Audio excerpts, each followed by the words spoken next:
highlight shadows and silver light, where time seemed to dance. A figure emerged, a small, elusive creature with eyes like stars and a voice like the rustling leaves. "Welcome, Seeker," it said. "You've unlocked the Hollow Tree's secret, a sanctuary of forgotten magic." Mira listened as the creature spoke of a time when the village thrived on enchantments, now lost to fear and doubt. "You carry the hope to revive the magic," it whispered, handing her a glowing seed. Mira promised to plant it in Elderglen, to bring back the wonder that once bloomed. With a flash, she found herself back by the hollow tree, the key fading in her hand. She ran home, clutching the seed, feeling its warmth pulse like a heartbeat. The villagers gathered, skeptics and believers alike, as Mira planted the seed at the village square. Hours passed, and as the sun set, sprouts of light burst from the ground, weaving through the air. Magic returned in bursts of color and shimmering threads, filling Elderglen with awe and joy. The hollow tree whispered its farewell, its purpose fulfilled, as the seed grew into a new enchanted guardian. Mira smiled, knowing that some keys unlock more than doors. They unlock the spirit of a place. From that day forward, Elderglen thrived, its magic alive in the hearts of all who believed. And beneath the stars, Mira often heard the softest whisper, "Thank you, Keeper of the Light."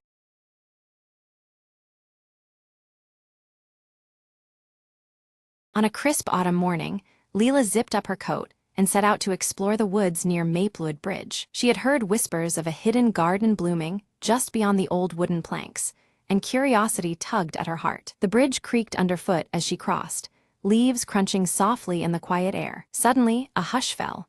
Leela noticed a glimmer of light flickering through the trees to her right. Drawn in, she stepped off the path and pushed aside a curtain of ivy to reveal a small plot of wildflowers dancing in the breeze. In the center stood a tiny wooden bench, carved with delicate patterns of leaves and vines. Leela settled down, breathing in the sweet scent of blossoms and the earthy warmth around her. As she sat, a gentle voice whispered through the leaves, "Welcome, friend.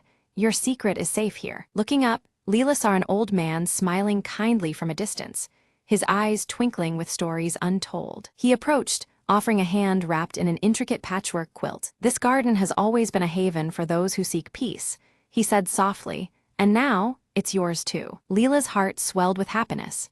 She had found a place where time slowed and worries faded. The old man shared tales of the bridge, of forgotten holidays and quiet evenings spent beneath the maple trees. With every story, the garden seemed to grow brighter, more alive with memories woven through the air. Leela promised to keep the secret, visiting often to tend the flowers and listen to the breeze. When she left, the garden gently faded behind the ivy, waiting patiently for her next arrival. Back home, she arranged wildflowers in a vase, their colors vivid as the morning sun. And every evening, she smiled, knowing that beyond the bridge lay a world of comfort and quiet joy. Sometimes, she whispered, the smallest secret makes the biggest difference. And with a heart full of wonder, Leela drifted into peaceful dreams of maple leaves and gentle whispers.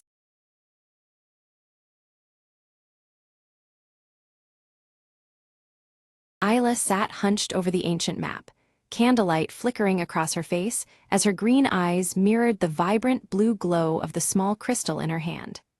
Every line and symbol held secrets she was desperate to unravel before darkness could claim more ground. The heavy wooden door creaked open, and Eldrick entered, clutching an old scroll marked with the ancient tree symbol.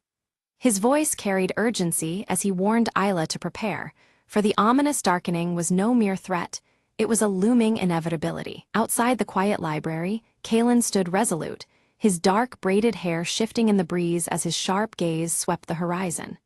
Dark clouds, unnatural and heavy, creeped forward, signaling the peril steadily approaching their village. The village square hummed with restless whispers, faces etched with fear as rumors of the encroaching darkness spread like wildfire. The once vibrant heart of their community now pulsed with unease and dread. Isla's fingers brushed against the lumina crystal, which flickered weakly in response, its glow resembling a heartbeat struggling against an unseen force. Though cryptic, the pulse carried a message she could almost, but not quite comprehend. Eldrick leaned close, his spectacles catching the dim light as he recited the legend of the crystals of Valora. These ancient stones, he explained, once maintained the fragile balance between light and darkness, a balance now on the verge of shattering. Together, Isla and Eldrick pored over the map, tracing a jagged route toward the lost crystal caverns rumored to lie hidden beyond the towering mountains. Their fingers pressed into worn parchment, mapping hope amid despair. Kalen adjusted the straps of his armor with practiced precision, his scarred face stoic yet tense. Each click and pull was a silent vow to protect, as he braced for the treacherous journey ahead. As night draped the land, tendrils of darkness seeped into the village outskirts, wilting the vibrant flowers that once painted the fields. The air thickened with a cold shadow, swallowing color and life beneath its weight. Suddenly, Isla felt the Lumina crystal surge with energy, its faint light blossoming into a warning. Through the twisting trees, she glimpsed a shadow revealed the truth. The darkening was spreading at an unprecedented pace, faster than any record or prophecy had anticipated. Its unchecked advance threatened not just their village, but all living things. At dawn, beneath the sprawling branches of the village's ancient tree, the trio gathered to begin their perilous quest. The first light caught Isla's silver braid, the symbol of hope trailing behind their determined steps. Isla's Lumina crystal emitted a faint glow, casting pale light on the dense, shadowed forest path ahead. Every leaf and branch seemed alive, as if the very woods were watching and waiting. Without warning, twisted shadows lunged from the surrounding trees, their forms writhing with unnatural energy. Kalen sprang into action, drawing his sword to fend off the encroaching darkness with swift, precise strikes. They barely escaped the ambush, breaths ragged as the gravity of their mission settled heavier. It was clear now. The stakes of their quest extended far beyond personal safety. The fate of their world hung precariously in balance. Deeper within the forest, Isla noticed faint symbols glowing on the bark of ancient trees, their light pulsing gently like guiding stars. These marks seemed to respond to the crystal's resonance, carving a path through the dense wilderness. As Isla's crystal pulsed with growing strength, the forest around them shimmered, charged with a tangible magic. The air thrummed between light and shadow, filling their journey with both wonder and warning. Ahead, an ancient stone doorway emerged from the overgrowth, its surface etched with the familiar tree symbol, worn by time but defiantly intact. The passage beckoned them into secret realms forgotten by most. Eldrick lifted his amulet, its faint glow synchronizing with the door's carvings.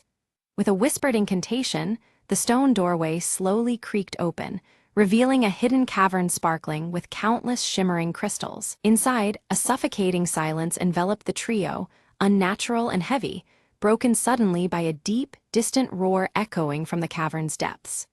The sound reverberated through stone, stirring dread and resolve alike. Careful and deliberate, they descended into the cavern's heart, the walls illuminating softly as Isla raised the Lumina crystal higher.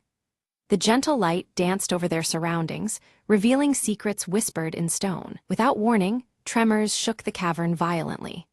A large section collapsed behind them, dust clouding the dark air and sealing their only known exit, trapping them deeper within the earth's embrace. Kalen's keen eyes scanned ahead, noting faint footprints etched in the glittering dust, mingled with ominous claw marks.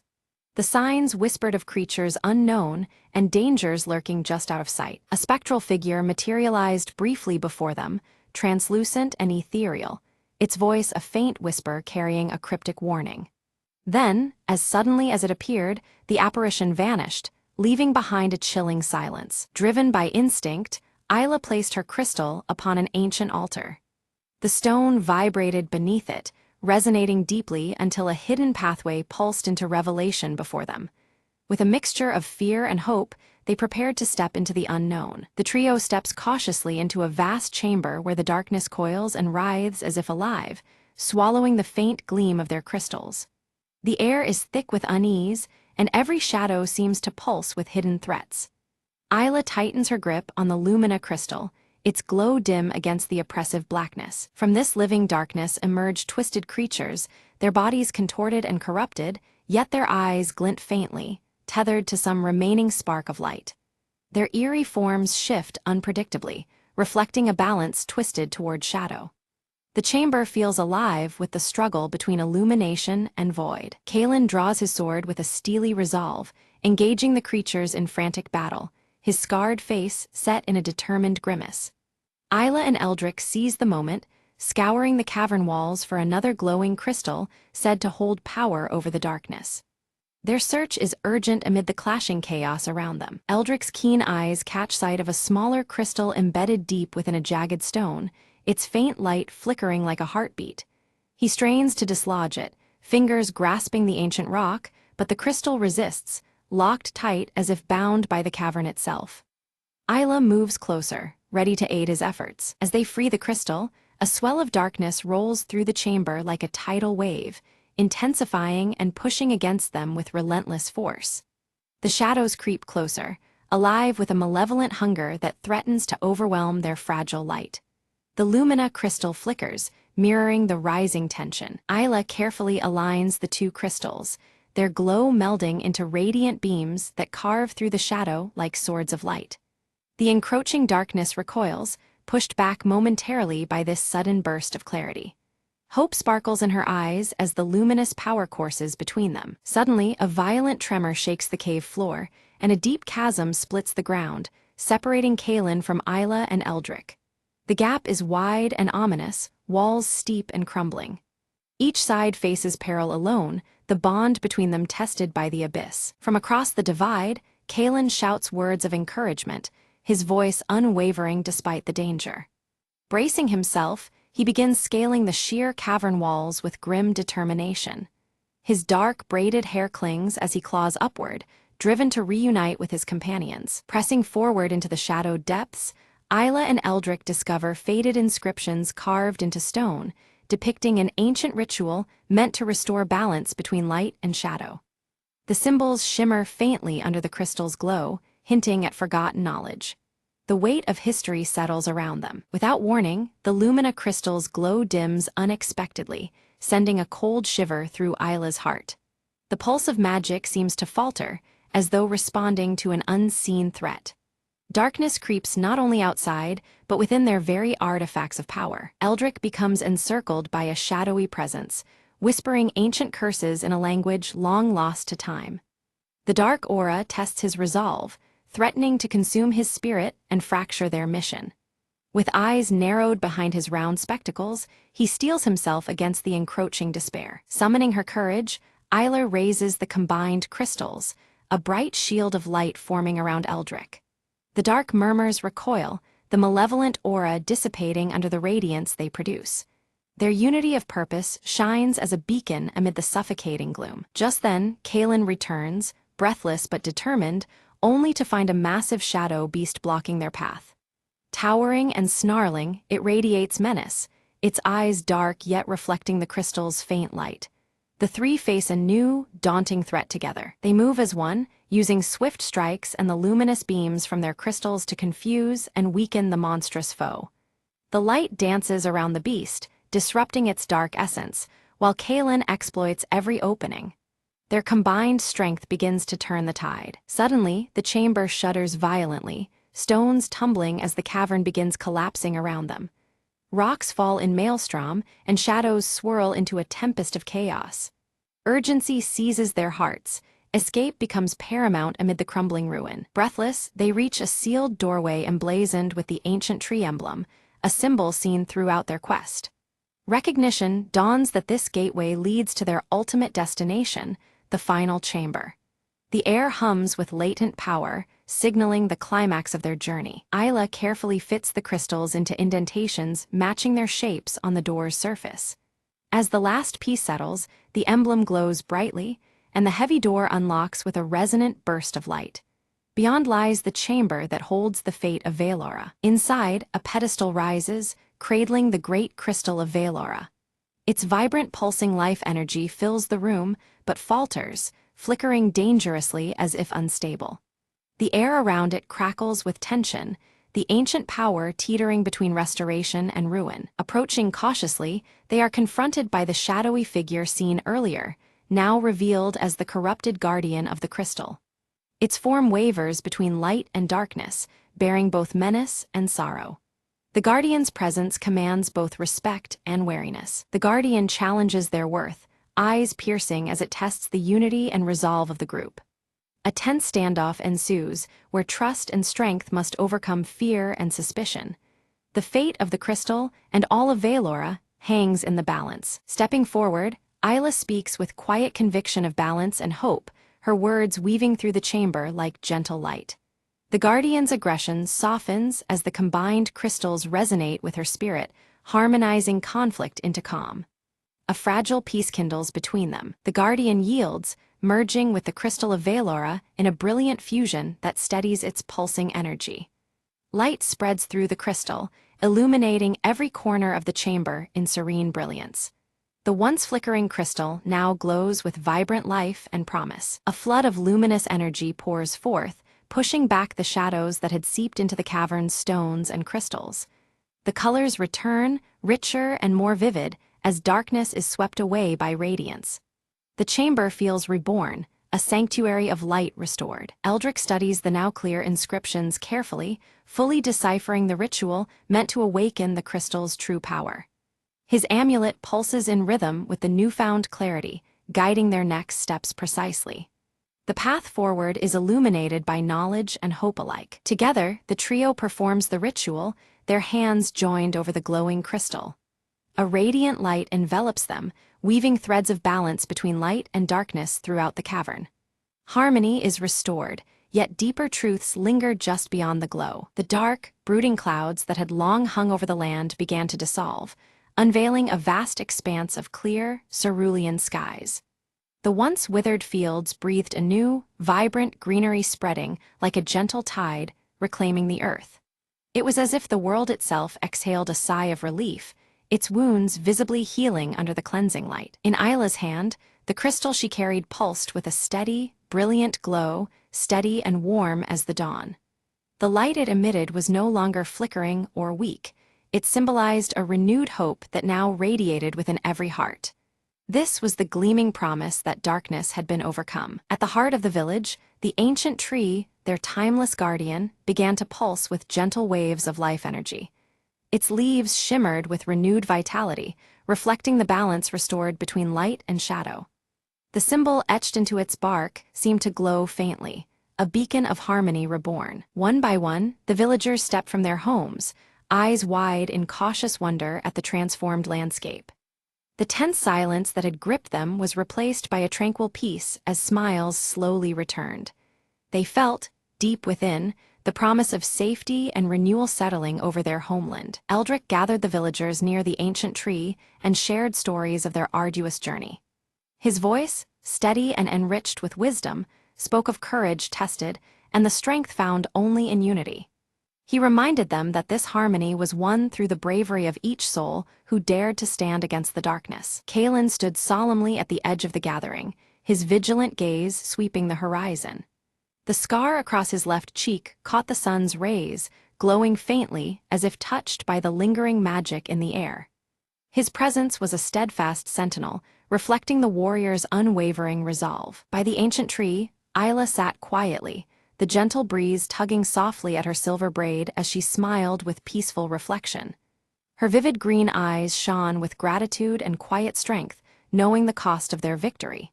In this serene moment, she felt a deep connection to the land and to her companions. With great care, the trio placed the Lumina crystal at the very center of the village, where it radiated a protective light. Its steady glow served not only as a symbol, but as an enduring safeguard for generations to come. The crystal's brilliance became a beacon, promising light in any shadow that may arise. Together, Isla, Eldrick, and Kalen prepared for a new adventure, their spirits fortified by the trials they had faced. The bonds forged through hardship had deepened into unbreakable trust and shared purpose.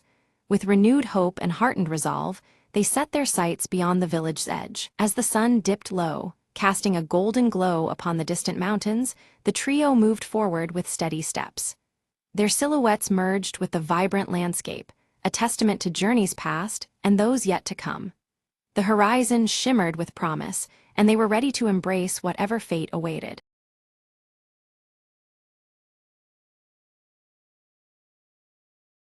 Under flickering streetlights, Clara Voss lights a cigarette outside the dim jazz club. Her breath forms a mist in the cold night air, the silver locket at her neck catching the faint glow. Inside, Anna Lyle sings a haunting melody, her auburn curls brushing a crescent moon tattoo that glimmers under the stage lights. The audience is entranced, shadows dancing along the walls. Clara's sharp eyes scan the room, settling uneasily on Vincent Hale at the bar.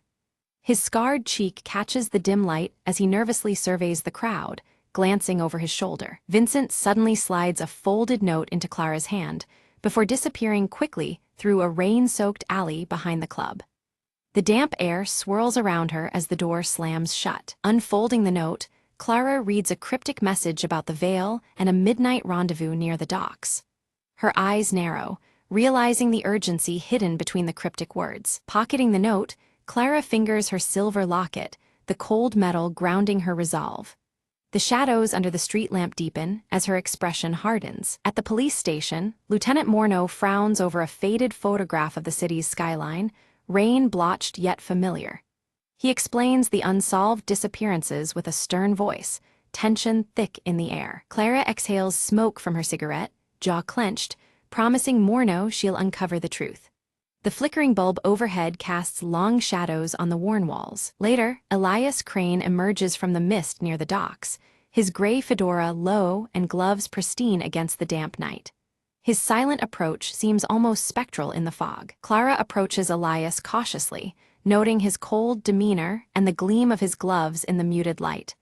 Their whispered exchange carries weight, secrets hovering between them. Elias warns of unseen forces lurking beneath the city's surface, cryptically mentioning the Midnight Vale as something to fear. His words hang heavy in the chill air. Suddenly, a shadow detaches.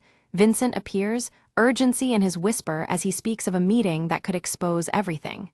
The three share a tense glance, aware of the risks. From their hidden vantage, Clara, Elias, and Vincent watch as shadowy figures gather in a clandestine assembly near the docks.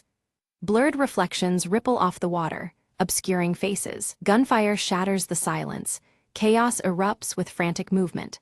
Clara narrowly escapes amidst the turmoil, clutching a torn piece of fabric stained with shadows and rain. Back in her dim apartment, Clara examines the fabric's emblem by the fading light, a match to Anna's crescent moon tattoo. A chill runs through her at the unexpected connection. Anna confronts Clara, suspicion flickering in her eyes as she questions the emblem's link to her past performances. Her voice trembles with a mix of fear and anger. Clara recalls rumors of a secret society, veiled references caught in old jazz lyrics passed down through whispers.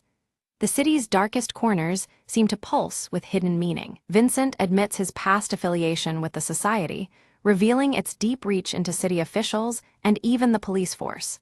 His tone is haunted, remorse threading each word. Clara's silver locket glints faintly as she recalls her father's mysterious disappearance years ago, a dark thread now entwined with the society's shadow. Determination steals her gaze. At dawn, Elias reveals a concealed entrance beneath the city, a hidden passage that promises answers. They plan their exploration carefully, the weight of secrecy pressing down. Descending into twisting tunnels, shadows strain into ominous shapes, whispers curling from unseen corners. The faint glow of the locket marks their path against the oppressive darkness. A sudden mechanism slams shut behind them, sealing the entrance tight. Trapped, the group clings to the faint light emanating from Clara's locket as panic stirs. The locket's glow illuminates cryptic symbols carved deeply into the stone walls. The group leans in, realizing the warnings etched in stone might hold crucial meaning. Vincent interprets the symbols as grave cautions, but Elias pushes forward undeterred. They uncover a hidden chamber, its air thick with decades of secrets. Inside, stacks of documents expose layers of corruption, officials entwined with mysterious disappearances linked to the secret society. The full scope of their enemies' reach becomes chillingly clear. Suddenly, distant footsteps echoed through the tunnel, sharp and unyielding. Instinctively, the group melted into the shadows, blending with blurred reflections cast by flickering lights. Lieutenant Morneau's stern voice called out, slicing through the silence and betraying their hiding spot. Morneau appeared, his square jaw set rigidly as he demanded Clara hand over the evidence immediately. His tone left no room for negotiation, threatening charges of insubordination if she refused. The air thickened with tension, the flicker of cigarette embers nearly forgotten. Clara stepped forward, her eyes unwavering as she opened her coat to reveal her own badge beneath. Her voice was steady as she declared a commitment to justice that transcended mere orders. The silver locket around her neck caught the low light, a quiet emblem of her resolve. Morno hesitated, a flicker of conflict crossing his features beneath his stern facade.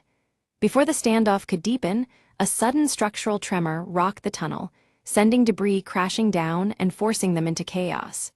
Dust and shadows swirled as the passage partially collapsed behind them. Amidst the turmoil, Elias's gaze caught a faint glimmer, a narrow exit veiled by twisting passages. Without hesitation, he adjusted his gray fedora and led the group through the labyrinthine corridors. Their steps echoed faintly against wet walls, the silver locket and crescent moon tattoo glimpsed in fleeting reflections. At last, they emerged near the city's riverside, where shadowy figures in trench coats awaited under dim street lamps. The figures' silhouettes merged with the night, an ominous presence wrapping the group in unease. Clara's grip tightened on her locket as the moon tattoo peeked from Anna's wrist. A sudden pursuit ignited. Clara sprinted through narrow alleyways and darted across rooftops, expertly navigating the urban maze. The city's neon lights blurred in streaks as she clutched her locket, her breath sharp in the cold air. Behind her, footsteps faltered but never ceased. Reunited in a neon-glowing street corner, Anna and Vincent joined Clara and Elias. The group huddled together, whispering rapid strategies under the electric hum. The crescent moon tattoo caught fleeting glints from flickering signs, grounding them. Anna revealed a forgotten jazz recording, its crackling notes hiding coded messages about the society's covert operations. The melody intertwined with cryptic whispers, secrets layered beneath the familiar tune.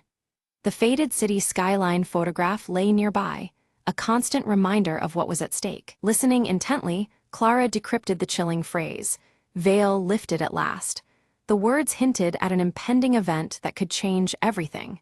Shadows seemed to lengthen around them as understanding deepened. Vincent leaned in, his scarred cheek shadowed under a street lamp. He warned of a clandestine auction where secrets, and more, were laid bare and traded like currency. The city's underbelly pulsed with danger just ahead. Clara infiltrated the auction disguised among the shadows, eyes sharp beneath her leather coat's collar. Her gaze locked on the organizer's emblem, a mirror of the insignia etched into her silver locket. The room buzzed with hushed bids and shifting alliances. She observed as live bids soared over incriminating documents, each coming at higher stakes than anticipated. The auction held more than rumors. It was a battleground where truth and deception clashed openly.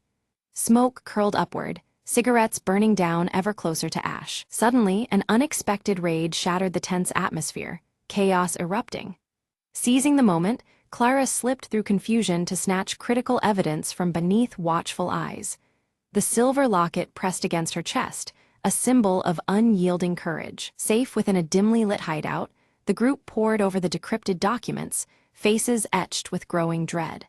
The revelations tied Elias's enigmatic identity to a sprawling web of citywide corruption.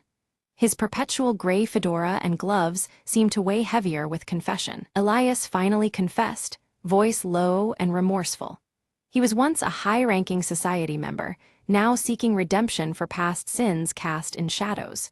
His admission shifted the fragile trust they'd built, the crescent moon tattoo a muted witness nearby. Trust shaken, the group debated fiercely, their breaths short in the cramped room.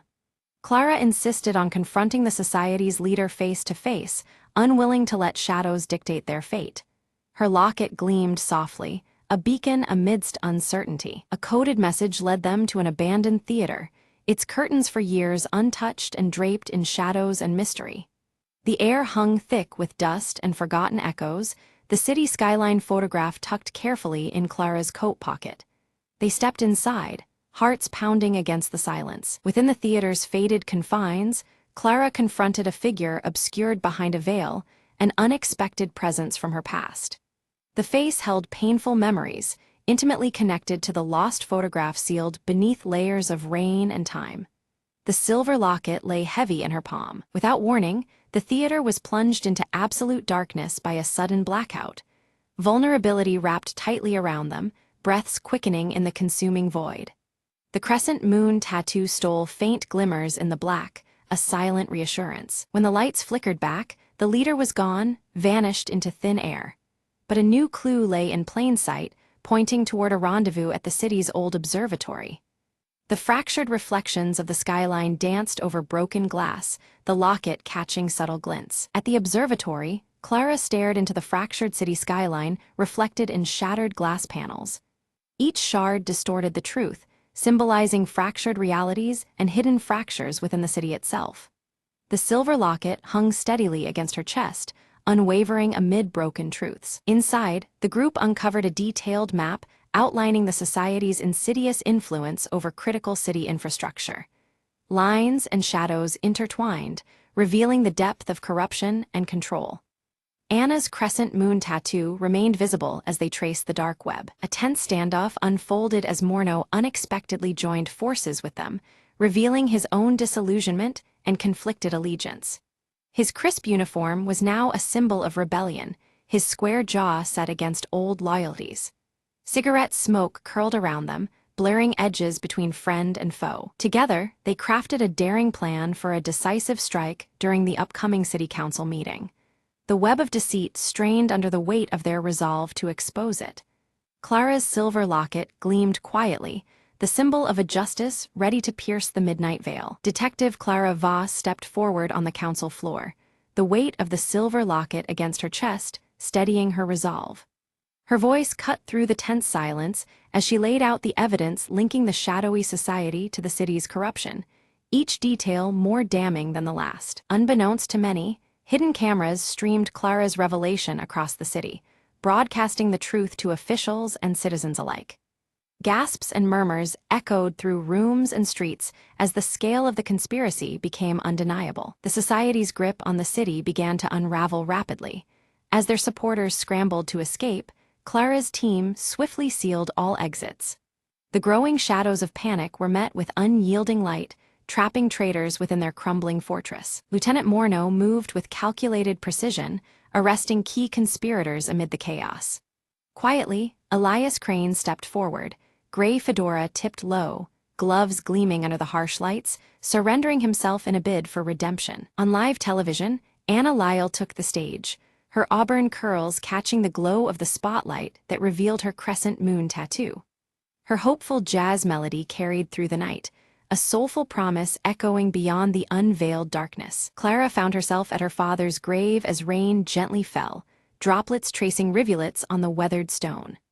Resting the silver locket against the headstone, she felt the weight of loss and the strength of purpose intertwined in the quiet moment. The city exhaled with cautious relief, the oppressive veil lifted from its streets and alleys. Shadows remained, but they no longer dictated the rhythm of the night, leaving space for a fragile peace to grow. Standing atop a rain-slicked rooftop, Clara watched as dawn stretched over the city skyline, the familiar photograph safely tucked deep in her coat. The sky's soft light promised new beginnings amidst lingering shadows. As the first rays illuminated the streets below, Clara slipped the faded city skyline photograph back into her leather coat pocket. It was a silent testament to the past she bore and the uncertain road ahead she was determined to walk. With a final slow breath, Clara exhaled a plume of smoke that drifted into the morning air. Clad in her leather coat and clutching her silver locket, she faced the emerging day, ready to confront whatever shadows still lingered.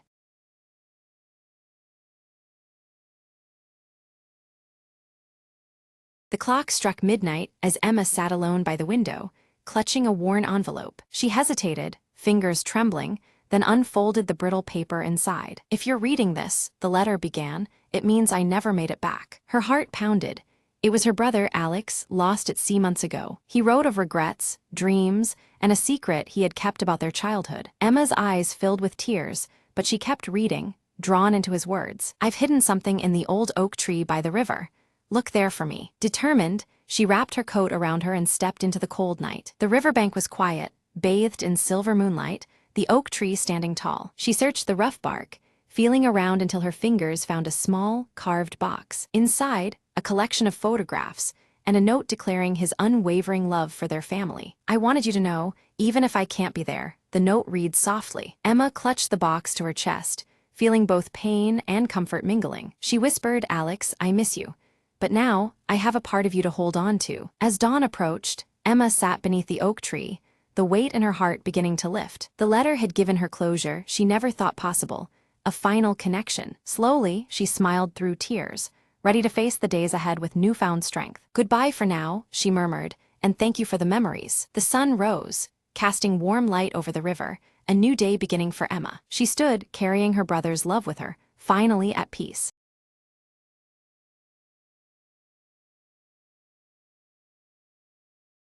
The silent hum of the abandoned space station was broken by a single, unexpected ping on the outdated console. Captain Alara, the last crew member, stared in disbelief as the screen flickered to life with a strange, undecipherable frequency. "This can't be right," she muttered, her fingers trembling as she tried to trace the origin of the signal. Outside the viewport, distant stars twinkled coldly, indifferent to the lonely outpost's mystery. Determined, Alara adjusted the receiver, isolating the pattern embedded within the noise, an encrypted message. Her breath caught when the message resolved into words, chilling and clear. "Help us. Repeat, help us." Memories flashed back, the doomed crew that vanished decades ago, whispers of an experiment gone wrong. With renewed purpose, she initiated the station's ancient transmission array, aiming to send a rescue beacon. As the signal soared into the void, the station's systems flickered, awakening something deep within its core. Suddenly, the lights revealed a hidden chamber,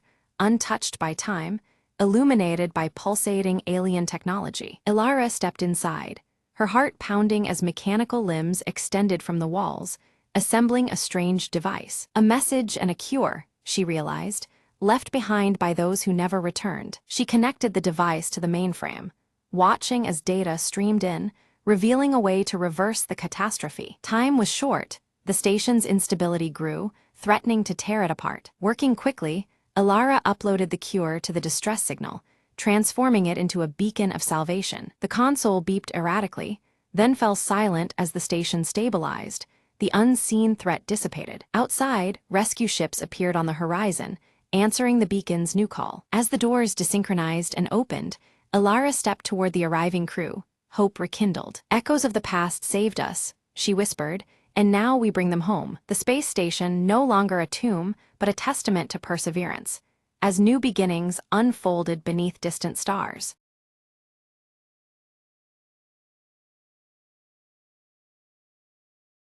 The device blinked softly in the dim light, its screen flickering with an indecipherable code. Lena's fingers hovered over the console, heart racing.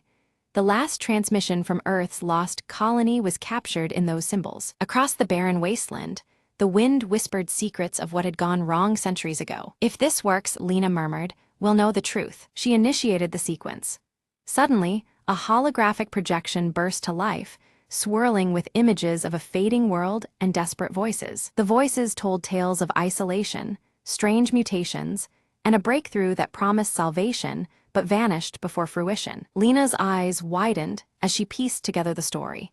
A desperate experiment to communicate beyond the known universe had backfired. The projection shifted, showing a figure reaching outward, enveloped in luminous energy before disappearing entirely. Each image conveyed not just loss but a warning, a puzzle that begged to be solved. Determined, Lena adjusted the device's settings, aiming to send a response through the temporal rift the colony had opened. The machine hummed louder, the air charged with anticipation as she sent a plea for connection and understanding. Suddenly, a reply flickered back, clearer this time, a message of hope and reconciliation from the echoes of the past. Lena smiled softly, feeling the weight of isolation begin to lift. She realized the colony's fate was no longer lost, but part of a larger dialogue woven through time and space. The device quieted, the holograms fading into gentle light as if saying goodbye. Outside, the barren wasteland seemed less empty, filled now with possibility and unseen life. "We're not alone," Lena said, voice steady,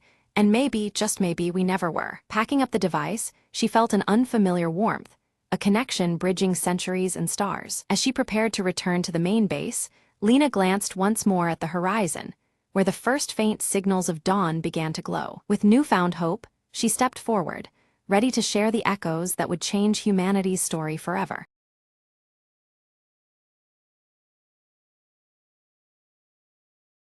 Ilara stands poised at the vast forest's edge, her silver hair shimmering in the soft morning light, while the crystal heart pendant pulses faintly in her grasp. The pendant's gentle glow reflects her determination as she prepares to venture into the unknown. A whispering wind stirs the leaves, carrying faint, ethereal voices that echo from deep within the forest. The voices seem to blend promise with warning, beckoning Alara onward, yet hinting at lurking dangers ahead. By a cracked stone altar, Alara encounters Phelan, whose amber eyes scan the dense trees warily, his scar reddened by the crisp morning air. His presence feels reassuring, yet his stoic demeanor hints at the threats shadowing their path. Phelan presents an ancient tome, its aged pages inscribed with symbols mirroring those etched on Alara's crystal heart pendant. The book seems to hold forgotten knowledge vital to navigating the mysteries ahead. Myra bursts into view, her iridescent wings casting shimmering patterns as she grins mischievously.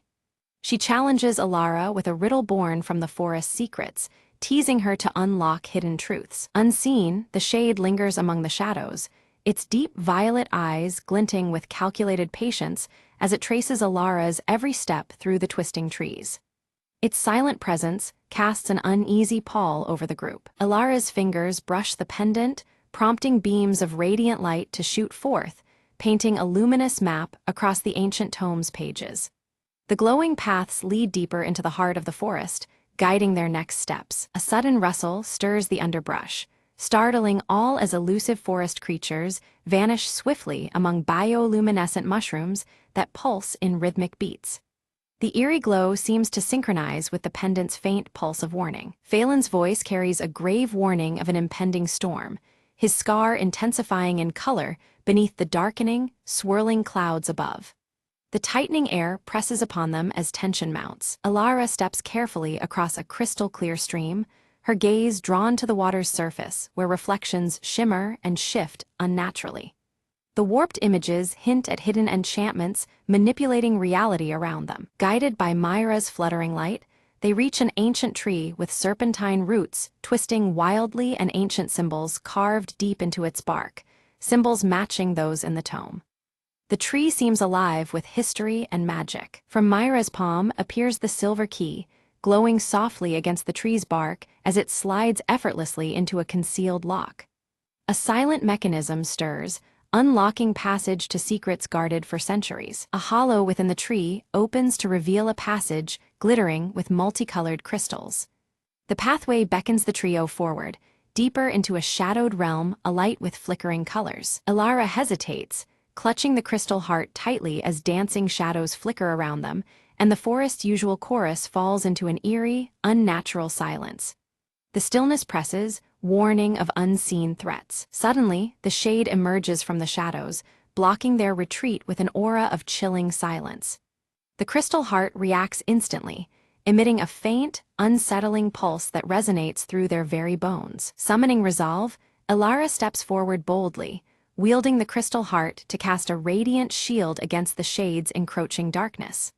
Her light pushes back the shadows, momentarily holding the looming threat at bay. Phelan draws a blade etched with ancient runes that shimmer with captured light, readying for confrontation. His steady hands and fierce gaze speak of unwavering protection and skill. Myra darts skillfully through shafts of light, scattering fractured reflections across the cavern walls. Her nimble distractions confound the shade, drawing its attention away from Alara and Phelan. The shade recoils, dissolving into a mist that seeps silently into the crystal-strewn floor, leaving an uneasy calm in its wake. Its retreat feels only temporary, a pause before it strikes again. Descending even deeper, the group finds a chamber where ancient symbols slowly rotate, aligning precisely with the shifting seasons. The room pulses with quiet energy tied to the natural cycles that govern the world around them. Alara carefully places the crystal heart upon a central pedestal, triggering a soft, harmonious hum as surrounding crystals begin to resonate with vibrant light. The chamber seems to awaken, responding to their presence. Without warning, the path behind them collapses with a thunderous crash, sealing off their retreat. Forced onward, the group advances into unfamiliar, shadowed tunnels fraught with uncertainty. Echoes of distant, indistinct voices envelop them, as the tunnel walls appear to breathe and warp subtly. Time itself feels distorted, bending in strange rhythms around their moving shadows. Phelan pores over the tome, his keen eyes decoding a prophecy of a guardian lost to ages past, whose fate is entwined with their own. This revelation adds weight to their quest, hinting at a deeper purpose awaiting discovery. A shimmering silhouette materializes briefly, its form flickering like a mirage as it hints at the guardian's presence nearby. But just as quickly as it appears, the figure vanishes, leaving behind only a whisper of hope and mystery. Myra's delicate fingers trace the glowing runes carved deep into the tunnel walls. As she touched each symbol, a hidden map illuminated beneath their feet, its lines pulsing softly with light. The etched pathways revealed a path leading deeper underground, filled with promise and unknown dangers. Ilara's hand instinctively went to the crystal heart pendant hanging at her neck. Its faint pulse quickened as their footsteps drew near a locale marked by a radiant crystal grove on the map. The pendant's steady glow warned them of the proximity of powerful magic and possible peril. They entered a vast underground garden where crystalline formations dangled like luminous fruit from ancient, gnarled branches. Soft light bathed the cavern, casting shifting patterns across walls adorned with ancient symbols. The stillness of the grove was almost sacred, touching something deep within them all. Without warning, the shade emerged, more solid than ever, shadows twisting around his form like living darkness. His presence blighted the shimmering crystals, causing them to dull and fade under his corrupting influence.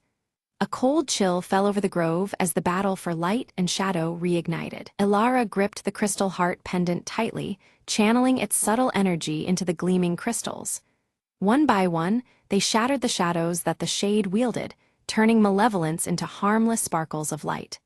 The radiant bursts weakened the figure, forcing it to stagger back into the gloom. While the shade recoiled, Phelan's sharp eyes caught an outline behind the crystal canopy, a hidden door carved into the stone. The lock bore ancient symbols correlating with the turning seasons, their mechanisms delicate and complex. It became clear this door guarded secrets long forgotten. Myra sprinkled her sparkling dust over the lock's intricate gears, watching as they shimmered and began to move. Slowly, the latch slipped, accompanied by flickering light that danced across the door's surface. With careful patience, she coaxed the mechanism open, revealing what lay beyond. The door creaked open onto a chamber filled with swirling mist, an ethereal collection of forgotten memories and whispers of the past. The air was heavy with echoes that twisted and turned, as if the very walls wished to tell their story. The trio stepped forward, drawn into this timeless space. Ilara moved deeper into the chamber, visions unfolding around her of a past guardian's ultimate sacrifice. The images painted a lineage linked by duty and sacrifice, a lineage to which Ilara herself belonged. Her connection to the ancient guardianship was undeniable, settling like a steady fire within her. Suddenly, the shade lunged again, desperate to halt the truths from surfacing. But Ilara's newfound resolve hardened her stance, and she met his attack without flinching. The revelations within had strengthened her spirit more than any weapon could alone. Phelan came to her side, his scarred cheek set in determined silence as he raised his glowing blade. Years of guarding the forest had honed his skill, and with steady strikes, he deflected the shade's shadowy assaults. Together, they formed an unbreakable front against the encroaching darkness. The crystal heart pendant flared brightly, casting a warm radiance that carved a path of light across the chamber.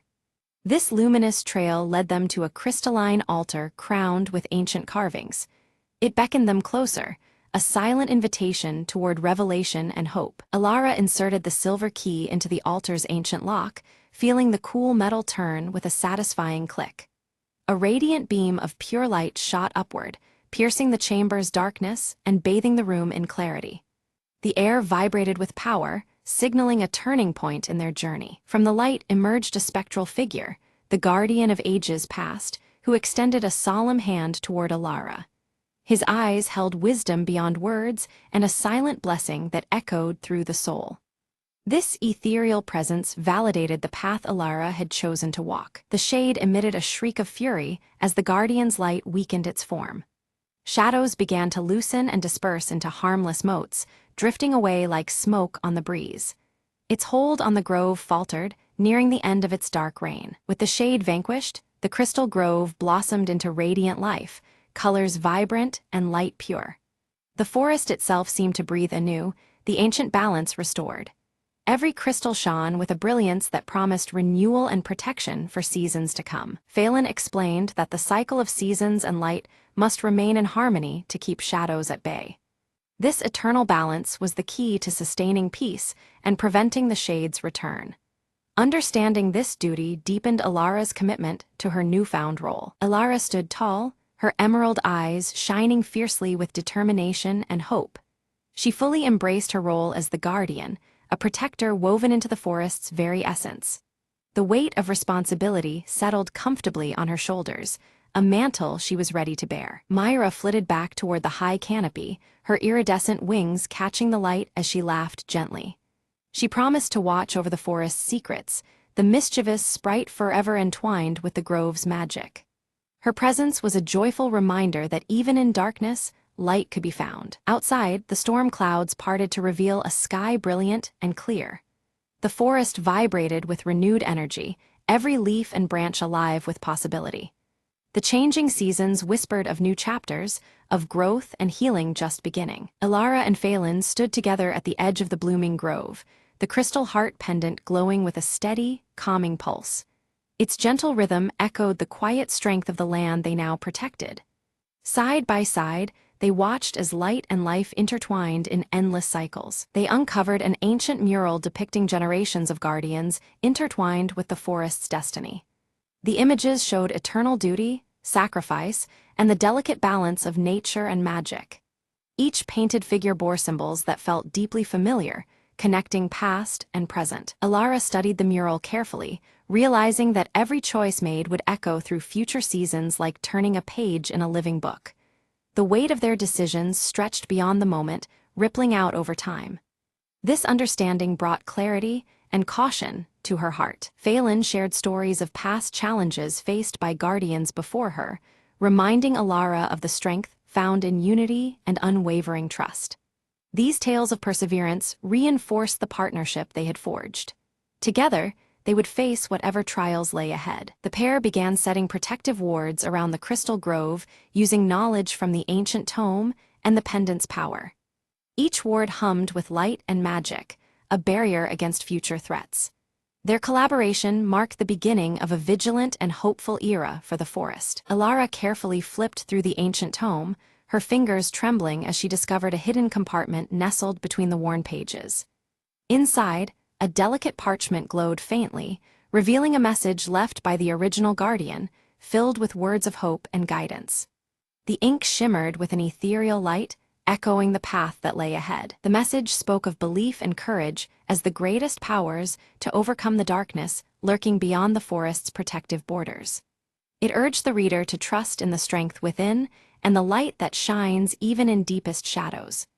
These words filled Alara with a newfound resolve, binding her heart to the destiny before her. Taking a deep breath, Alara stepped forward into the radiant light filtering through the crystal grove. The glowing crystals pulsed softly around her, welcoming her presence as she embraced her role as protector and guide of this sacred place. The air buzzed with energy, marking the beginning of her journey to safeguard the balance of the forest. Beside her, Phelan knelt with solemn determination, the scar on his cheek catching a stray ray of sunlight. He pledged his unwavering loyalty and support, knowing the challenges ahead would test their very limits. Their alliance forged anew, they prepared to face the trials awaiting beyond the grove's shimmering borders. The grove itself seemed to breathe, its pulsating light resonating with life and harmony. Ancient symbols etched into the bark of the surrounding trees glowed faintly, celebrating the restoration of balance and the promise of renewal. Every crystal shimmered as if acknowledging the dawn of a hopeful era. Suddenly, a flutter of iridescent wings announced Myra's return, her golden hair catching the light as she approached. In her tiny hands, she offered Alara a vial filled with shimmering, magical dust, a gift to be used only in moments of greatest peril. The sparkles within the vial seemed alive, a tangible token of friendship and aid. With reverence, Alara knelt at the heart of the grove and gently planted the silver key into the fertile earth. This act symbolized a new beginning, one rooted deeply in strength, sacrifice, and the enduring bond between guardian and forest. The ground pulsed faintly beneath her touch, welcoming the key as a beacon of hope. Together, the trio watched in awe as the seasons turned swiftly around them. Blossoms burst forth in radiant colors, while emerald leaves twisted into autumn hues. The cyclical dances of nature played out seamlessly, signifying harmony restored and the continuous flow of life. Their eyes reflected the timeless rhythm of the world's heartbeat. Bathed in the golden light of the afternoon sun, Ilara's silver hair shone with renewed brilliance. The crystal heart pendant resting against her chest emitted a soft, comforting glow, a steadfast symbol of protection that would endure through all trials. In that moment, she embodied the forest's enduring spirit and strength. As twilight descended, the crystal grove sparkled under a canopy of twinkling stars, its gentle glow casting a serene beacon across the land. It stood as a testament to hope, resilience, and the courage to face the unknown for all who sought sanctuary. Quiet and steadfast, the grove promised that light would always prevail even in the darkest times.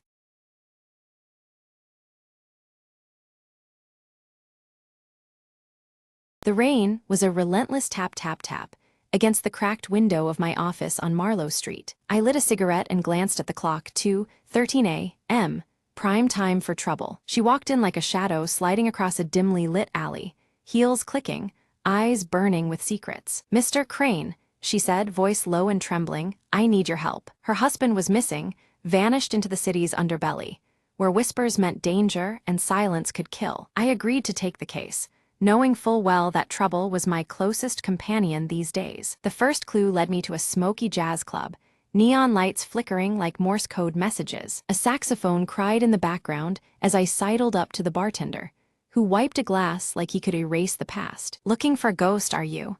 he grunted, sliding me a note. It was a scrawled address and a warning: stay out of the shadows or join the lost. Ignoring the threat, I made my way through puddles and dark alleys toward the haunted address. The door creaked open under my touch, revealing a room filled with smoke, secrets, and broken dreams. At the center, a man with tired eyes and bruises that told a story without words. "I didn't want him to get involved," the man whispered. "They're watching every corner." Suddenly, the room was bathed in red light, a warning or an ambush. I dove behind the battered furniture as footsteps thundered closer. A tense silence followed, broken only by my own ragged breath. When the danger passed, I helped the man escape into the night, vowing to bring the truth into the light. By dawn, the missing husband was safe, shadows lifted by the city waking to a new day. As she thanked me and disappeared into the crowd, I flicked the cigarette butt into the rain and muttered, "Another night, another story ended."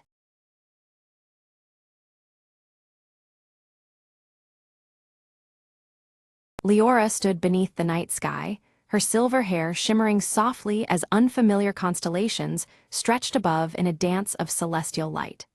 Her luminous blue eyes traced the intricate patterns, feeling a pull she couldn't yet explain. In the quiet of the village, elders whispered in hushed tones about an ancient prophecy tied to the stars that had begun to fall from the heavens.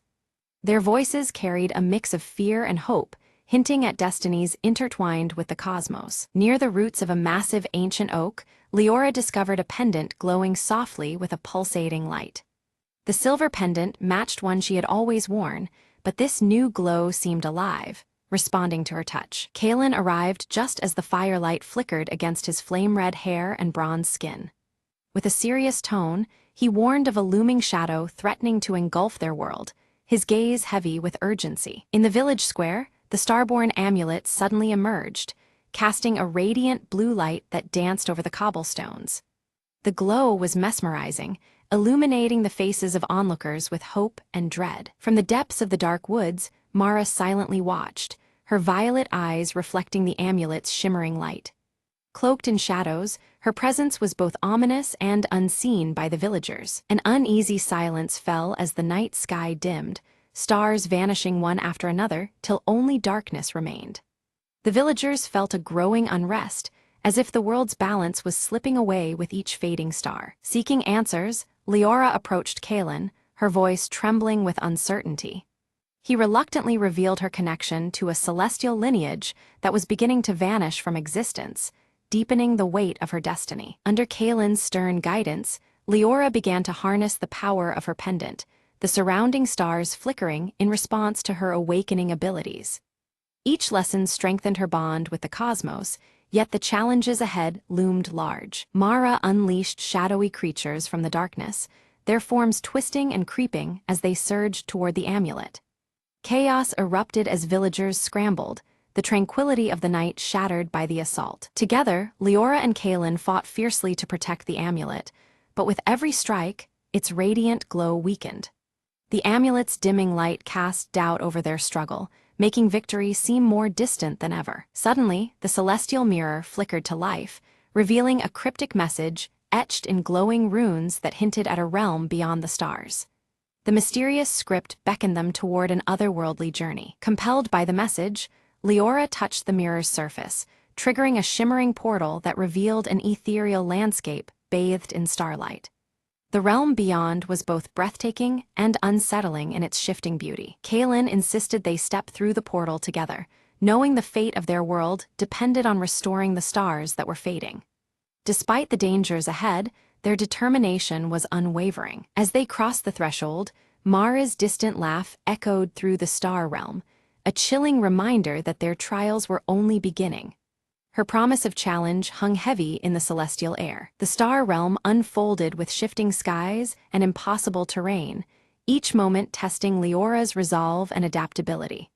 The very landscape seemed alive, its challenges crafted to probe her strength and spirit. Leora's silver pendant began to glow brighter, its light pulsing in response to hidden celestial paths that revealed themselves only to her.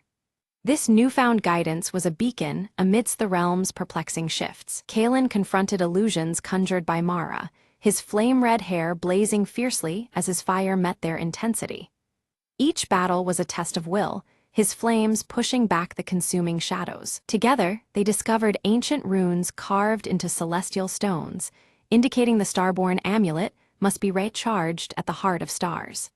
This revelation set their course deeper into the realm's mysteries. An unexpected alliance formed as starborn creatures emerged, their forms radiant and ethereal, offering guidance through the perilous landscape.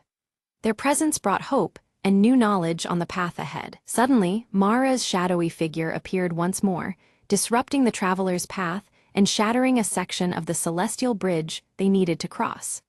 The obstacle threatened to sever their progress abruptly. Drawing on the strength of her celestial lineage, Leora used her pendant's light to mend the fractured bridge.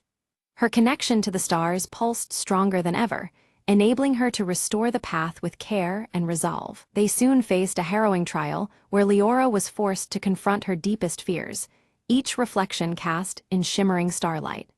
This intimate challenge tested her courage and inner strength beyond physical battles. By overcoming her doubt and fear, Leora unlocked a new level of power, her pendant now radiating with pure, unwavering light. This luminous transformation marked a turning point in their quest. In a final act of sacrifice, Kaelin extinguished his fiery flame to illuminate a hidden cavern leading closer to the heart of stars. His fading light carved a path through darkness, underscoring the gravity of their mission. Mara raised her arms, summoning a starless storm that swallowed the night sky in utter darkness. The winds howled with abyssal force, threatening to consume Leora and Kaelin in its relentless void. Celestial stars vanished as the glowing runes dimmed, and the shifting realms trembled under the threat. Seeking refuge, Leora and Kaelin found shelter within a cavern adorned with ancient murals illuminated by faint rune light. The walls depicted the birth of their world's stars, weaving a story etched in glowing symbols and shimmering celestial patterns. The night sky outside remained cloaked in deep shadows. As they traced the murals, they uncovered the tale of Mara's fall, once a revered star guardian engulfed by darkness. Her radiant form had twisted into shadow, consumed by despair and regret. This revelation cast a solemn light on the storm they now faced. Leora, her silver pendant catching a subtle glow, reached out with heartfelt empathy toward the darkness that held Mara captive. Her gentle voice carried through the shifting atmosphere, planting a fragile seed of doubt within Mara's resolve. The amulet pulsed faintly with this hopeful energy. Mara's shadow wavered, flickering between vicious rage and hesitant sorrow. The internal conflict stirred as Leora's words touched the core beneath the darkness. For a moment, the storm's fury softened, and stars began to faintly shimmer once more. Patches of stars re-emerged along their path, guiding them closer to the heart of stars. The celestial forge radiated with pulsating cosmic energy, suffusing the air with a mix of hope and lingering tension. The realms shifted subtly, the atmosphere alive with anticipation. Without warning, Mara's minions ambushed them, shadows darting amidst the stars like dark meteors. In the narrow escape, Kalen sustained a wound that dimmed his fiery glow. Despite the chaos, they pressed onward, shadows closing behind them. Leora knelt beside Kalen, her luminous blue eyes steady as she channeled gentle light to stabilize his weakened flame. Their bond deepened, each heartbeat syncing with the glow of her silver pendant and his flickering fire. The cosmic energy around them responded to their unified strength. They arrived at the heart of stars, a celestial forge bathed in raw cosmic power. It pulsed rhythmically, as if alive, its glow casting intricate light upon their faces.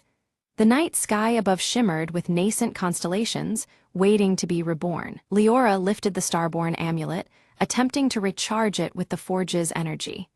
Yet it resisted, its glow flickering uncertainly, signaling that mere power was insufficient. The amulet demanded sacrifice, a deeper offering beyond strength. Mara appeared, her form shifting between shadow and light, proposing an uneasy alliance. She offered a choice: to unite their powers and restore balance or surrender everything to the engulfing darkness. The air thickened with tension, stars flickering like hesitant witnesses. Torn by the weight of the decision, Leora's mind drifted to memories of her village and the faces of loved ones. Their safety and the fate of countless realms hung in the balance, reflected in the gleaming night sky. Her heart surged with determination amidst the swirling emotions. Resolutely, Leora extended her hand toward Mara, the amulet bursting into unwavering brilliant light. The glow intertwined with Mara's shadow, hinting at a fragile unity forming beneath the cosmic tapestry. The shifting atmosphere held its breath as destiny unfolded. Mara's shadow dissolved, revealing her true radiant form, a star guardian broken by pain but yearning for redemption. Her violet glowing eyes softened, the weight of darkness lifting as light embraced her once more. The celestial symbols around them shimmered in acknowledgement. Together, their combined light surged through the amulet, feeding it with renewed energy that reignited the cosmos above. Stars blazed back into the sky with vibrant intensity, weaving new constellations that told a story of unity. The realms shifted in harmony, their edges softly blending. The night sky burst into brilliance, stars blazing across the heavens in radiant patterns visible from every world. The celestial tapestry shimmered with newfound life, a testament to restored balance and hope. Glowing runes danced amidst the stars, a silent song of renewal. The realms intertwined, blending celestial and earthly energies into a harmonious symphony. Celestial stars aligned with earthly elements, their union signaling an era of peace and connection. The subtle atmospheric shifts enveloped Leora, Kalen, and Mara alike. Kalen's flame reignited with a steady, powerful glow, stronger than before his wound. His bronze skin shimmered under the celestial light, reflecting the new harmony within him. Together, they embodied the reforged bond between realms and guardianship. Leora vowed to protect both realms, her silver pendant glowing softly as their destinies merged. Her gaze held firm commitment as the celestial forces swirled around them. The burden and honor of their journey settled like a star's steady light within her. The trio stood at the threshold between worlds, witnessing the dawn of a renewed era unfold in the skies above. The realms shimmered, the shifting atmosphere alive with promise and fragile equilibrium. Stars traced new paths as the night embraced the first light of hope. Back in the village, the night sky exploded into radiant starlight, illuminating faces turned upward with wonder.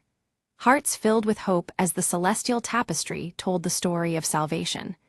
The silver pendant on Leora's neck glowed faintly, a beacon to all. Leora's pendant pulsed softly, a glowing reminder of their perilous journey and the bonds forged through light and shadow.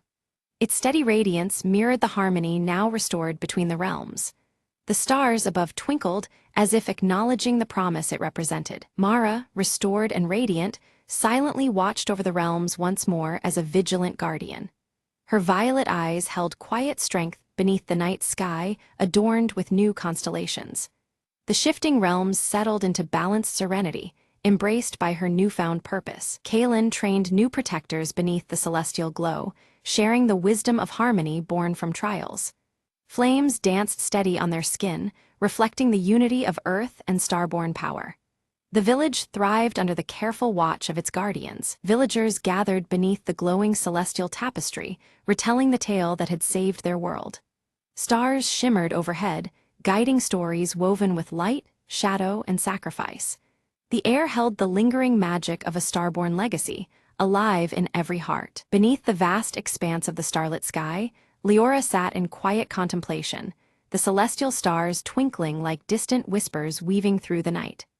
Faint glowing runes shimmered on her silver pendant as she felt the subtle pull of realms beyond, calling her with gentle urgency. In this stillness, Leora realized how much the journey had altered her essence. She was no longer just a guardian, but a vital bridge uniting the heavens above with the world below. Her heart carried the weight and wonder of this newfound destiny, a living link between stars and earth. A soft, celestial glow wove through her silver hair, casting ripples of shimmering light around her, a radiant symbol of the role she was now destined to play. The strands seemed alive, echoing the delicate harmony of the shifting realms she had come to understand. A gentle breeze stirred, carrying with it the faintest song of a distant star, an ethereal melody full of promise and adventure. It whispered of journeys still to come, horizons yet to be explored beyond the veil of the present night. With renewed purpose, Leora climbed the gentle hill overlooking her village, the patchwork of rooftops resting quietly beneath a blanket of twinkling stars.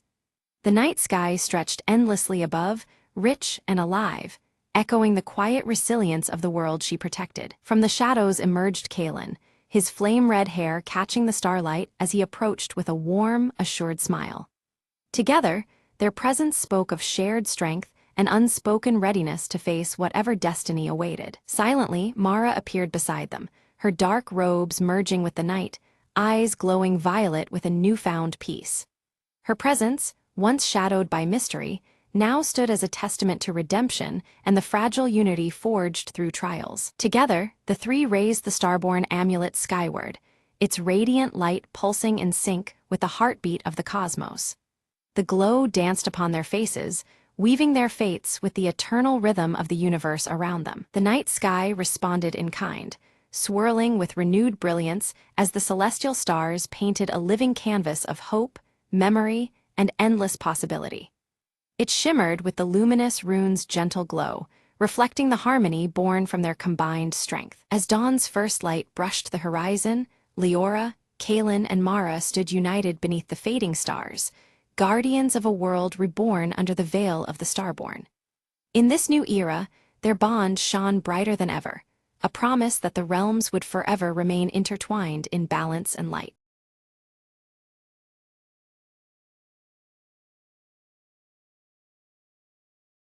Beneath the twilight sky, a faint glow shimmered within the heart of the ancient crystal grove. Lyra, a young mage whose lineage whispered of forgotten powers, stepped cautiously onto the crystalline path. The grove's delicate trees sparkled with otherworldly light, each leaf a prism reflecting countless colors. They say only the pure can unlock the ember's flame.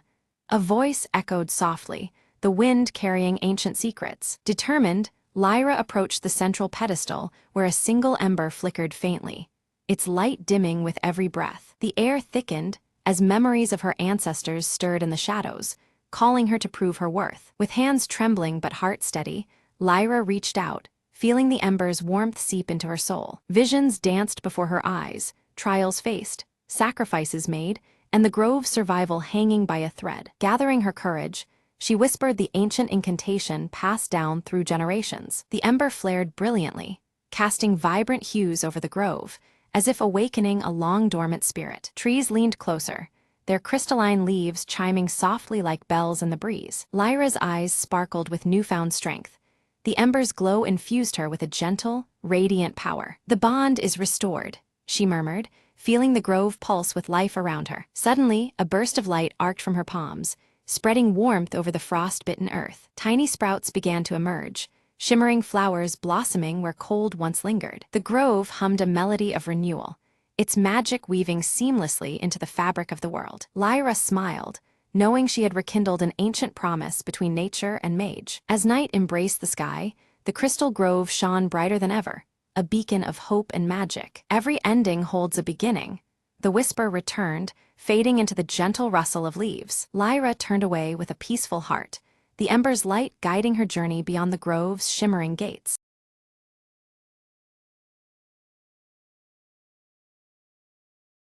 Lena raced against the clock, the Monday morning sun sneaking through her cluttered studio window. Her sketchbook, filled with ideas for the art show tonight, was nowhere to be found. "Where did I put it?"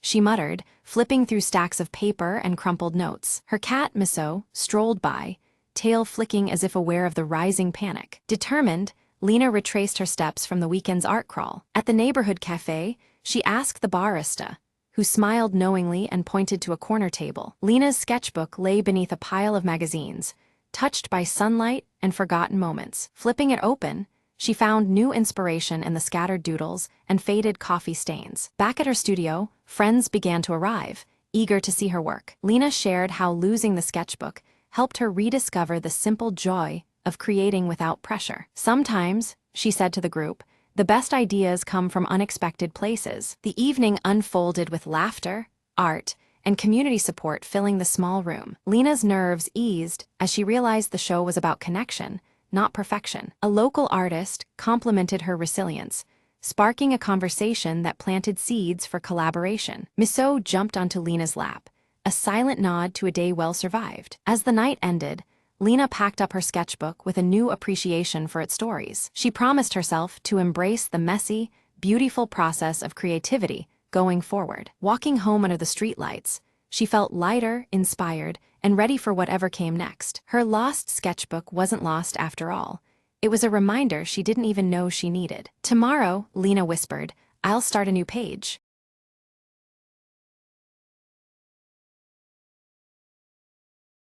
Night deepens over the city as rain taps steadily against glowing neon signs. Detective Marlowe stands outside a smoky jazz club, flicking open his silver lighter, its flame briefly illuminating his weathered face. Inside, Evelyn Shaw captivates the crowd, her scarlet dress vivid amidst the haze of smoke and shadowed figures. Her sharp eyes scan the audience with a knowing intensity as her voice fills the room. From across the street, Marlowe watches Evelyn with a tense expression. His gaze shifts sharply when Vincent Crane, marked by his jagged cheek scar, strides confidently into the club. Vincent's gaze cuts through the smoky air as he surveys the audience, his intimidating presence silencing whispers and drawing eyes. His brass cufflinks glint faintly beneath the neon haze. Marlowe's coat billows in the chill wind as he follows Vincent into a narrow, rain-slick alley. The atmosphere tightens as tension coils between the towering figures under flickering neon. Vincent pauses, throwing a dark, threatening glance toward a neon-lit apartment window where Evelyn's silhouette can be faintly seen, the night rain distorting the scene. Returning to the jazz club entrance, Marlowe clutches his silver lighter, a knot of unease tightening in his chest as the rain trickles down his trench coat. Evelyn slips out of the club, rainwater soaking her scarlet dress. Her fingers close protectively around a vintage locket as she moves down the narrow, neon-glowing lane. Shadowed beneath his fedora, Marlowe trails Evelyn carefully, blending with the wet darkness to keep her in sight without drawing attention. A rough thug steps into Evelyn's path, blocking the wet street and demanding the gleaming locket. Her defiant expression hardens as she refuses to hand it over. Marlowe steps from the shadows into the pale streetlight, his calm voice and posture confronting the thug with silent authority. The thug backs away reluctantly as Evelyn glances quickly at Marlowe, her grateful eyes reflecting the flickering neon as they disappear into the rain-soaked maze. In a deserted warehouse, Vincent leans coldly over his henchman, his voice sharp as he outlines chilling plans centered on Evelyn's hidden secrets. Under an unstable, flickering neon sign, Marlowe meets Officer Doyle, who puffs on his cigarette and warns him of Crane's deep corruption and reach in the city. Evelyn stares into a puddle distorted by rain, the vintage locket gleaming clearly as she steels herself for the dangerous confrontation looming ahead. Investigating Crane's hideout, Marlowe discovers encrypted notes hinting at a conspiracy intricately tied to Evelyn's mysterious past and the locket's significance. Visiting an old confidante,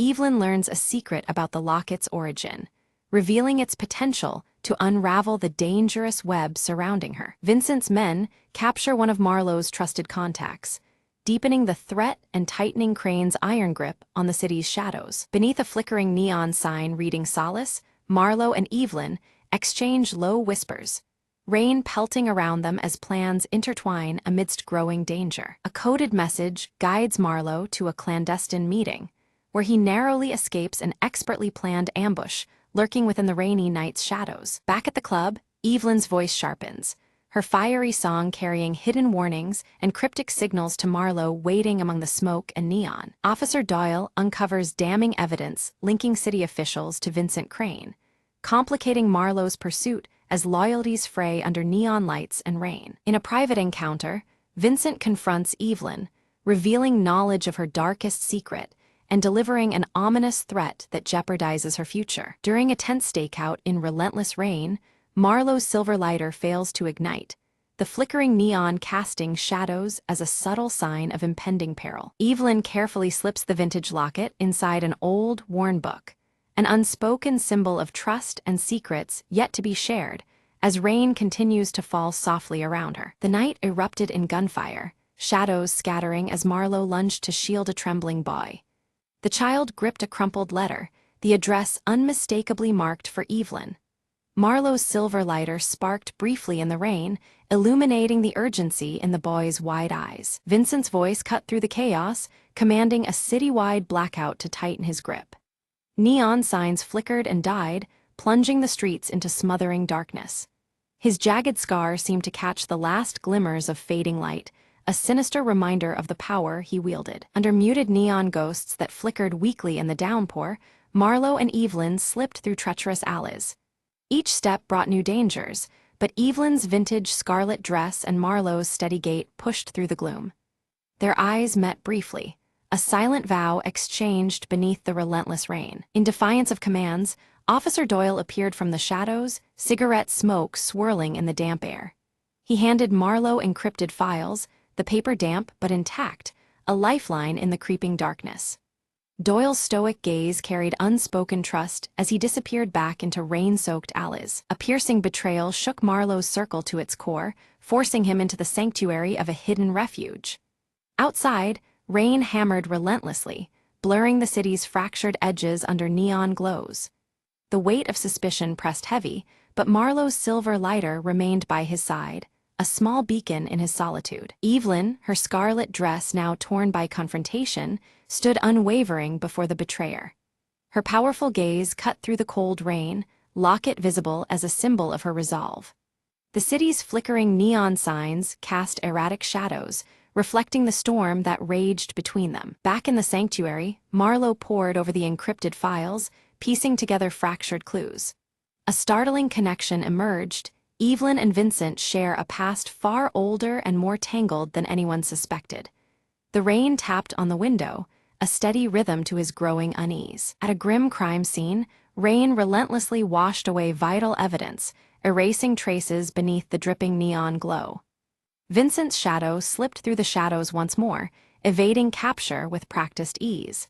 The city's wet streets whispered secrets only the darkness could keep. Gathered beneath a flickering sign, Evelyn revealed the secret nestled within her vintage locket. It was more than a keepsake. It was the key to dismantling Vincent's sprawling criminal web. Her scarlet dress shimmered wet against the rain, determination shining in her eyes. Beneath the fractured neon and persistent rain, Marlowe and Evelyn crafted their final strike. Every detail was aligned, every risk calculated in the dripping silence. The city's pulse beat steady around them, as shadows awaited the unfolding plan. Officer Doyle stood firm as henchmen surged through the streets, cigarette ends burning low and forgotten. His methodical defense carved space for the coming assault, every breath steady against mounting chaos. Neon reflections danced across his stoic face as rain splattered around them. A desperate chase wound through narrow alleyways, shadows stretching and contracting under flickering neon. Marlowe cornered Vincent at last, the night tense with unspoken reckoning. Every step echoed with the weight of years lost and battles yet to be fought. Vincent's jagged scar gleamed sharp and ominous in the dim light as he leveled accusations at Marlowe. His words bit deep, recalling failures Marlowe had kept buried in the rain. The city seemed to hold its breath, caught between past shadows and present resolve. With a rasp, Marlowe's silver lighter sputtered back to life, its small flame fighting the darkness. Fueled by rekindled will, he met Vincent's challenge head-on. The dance of light and shadow blurred as the decisive struggle erupted amidst dripping neon. Evelyn's fingers trembled slightly as she used her locket to unlock secret files within Vincent's safe house. The damning evidence spilled forth, exposing the full breadth of his crimes to the public eye. Outside, rain hammered steadily, as if cleansing the city's sins. Under Doyle's commanding lead, police raids cut through the darkness, flashlights piercing shadowed corners. The storm of law enforcement surged with growing force, neon fragments reflecting on wet pavement. Each step pushed Vincent closer to exposure. Cornered and defiant, Vincent's smirk suggested layers deeper than anyone anticipated. His scar caught the residual neon glow, hinting at conspiracies yet concealed beneath city streets. The web of shadows tightened, threatening to ensnare all involved. Marlowe chose protection over selfish safety, escorting Evelyn through rain-slicked, neon-streaked streets. His trench coat billowed with the storm's fury as he moved steadily toward refuge. The silver lighter's glow was a quiet reassurance in the unrelenting downpour. Evelyn's voice crackled through the radio, a beacon of hope amid the relentless shadows. Her words carried strength and resilience, cutting through mist and static. Despite the rain, her spirit burned brightly, a signal amid the neon gloom. In the confusion and rising storm, Vincent vanished into the pounding rain, his scarred visage disappearing like a ghost. The city's heartbeat faltered as uncertainty swept through the soaked streets. The chase was far from over, shadows still whispered his name. Marlowe and Evelyn sought refuge atop a secluded rooftop, where neon rain cascaded around them. Plans and promises were exchanged beneath flickering lights and storm-soaked skies. Their alliance forged stronger, united against the dark forces still lurking below. Doyle arrived bearing critical news, a witness prepared to break silence and expose Vincent's operations. The cigarette between his lips burned steadily, his eyes keen with cautious optimism. The pieces were aligning, though danger still loomed. Evelyn's locket caught the neon glow as she readied to disclose the final truth to the city's underground press. Her scarlet dress clung to her in steady defiance against the rain and shadows. The moment to shatter silence was near, and the stakes couldn't be higher. Marlowe worked feverishly to decode cryptic clues leading to Vincent's hidden vault beneath the neon-lit streets. Each revelation peeled back another layer of the tangled conspiracy. Outside, rain continued its ceaseless fall, drumming a tense rhythm to his discoveries. The city held its collective breath as the last fragment of the puzzle slid into place in the relentless rain. Neon signs flickered uncertainly, casting ethereal light over rain-soaked streets. The moment of truth approached, cloaked in shadow and anticipation. Beneath the flickering neon haze, a concealed panel slid open in the damp alley, revealing a narrow passage cloaked in darkness. Detective Marlowe adjusted his trench coat, steeling himself as he stepped inside, the persistent rain muffled behind thick stone walls. His silver lighter flickered briefly, casting fleeting light on the graffiti-scarred walls, leading him deeper into the heart of the city's shadows. From the suffocating darkness, Vincent Crane emerged, his bulky frame stepping forward as if risen from the underworld itself. The jagged scar across his cheek caught the light ominously as he declared himself the architect behind the betrayals that fractured the city's unsuspecting underbelly. His brass cufflinks gleamed with sinister pride, a chilling testament to his ruthless reign. Suddenly, the door burst open, and Evelyn Shaw emerged, her scarlet dress a vivid flame against the bleak chamber. Clutching her vintage locket tightly, she confronted Vincent with undeniable proof of his betrayals, her sharp eyes never wavering. The underworld figures assembled behind them exchanged stunned glances as the truth surfaced under the harsh glow of flickering neon. A heavy silence broke as the rain hammered the broken windows, each drop echoing the shattering of old alliances. Tension thickened the stale air, crackling like static before a storm, the neon signs outside casting eerie shadows through fractured glass. trust dissolved like mist, the underworld fracturing beneath the weight of unveiled lies and whispered threats. In the claustrophobic chamber, Marlowe lunged at Vincent, their figures merging and breaking apart in the shadows cast by the wet walls. The clash was a desperate dance, his silver lighter temporarily lost in the scuffle as fists collided and coats flared. Each movement etched against the neon-lit gloom, their battle a raw testament to years of deceit and defiance. Evelyn's steady voice cut through the chaos, lifting a small device from within her coat. The recorded confession of Vincent's closest accomplice spilled into the chamber, shattering silence with damning evidence.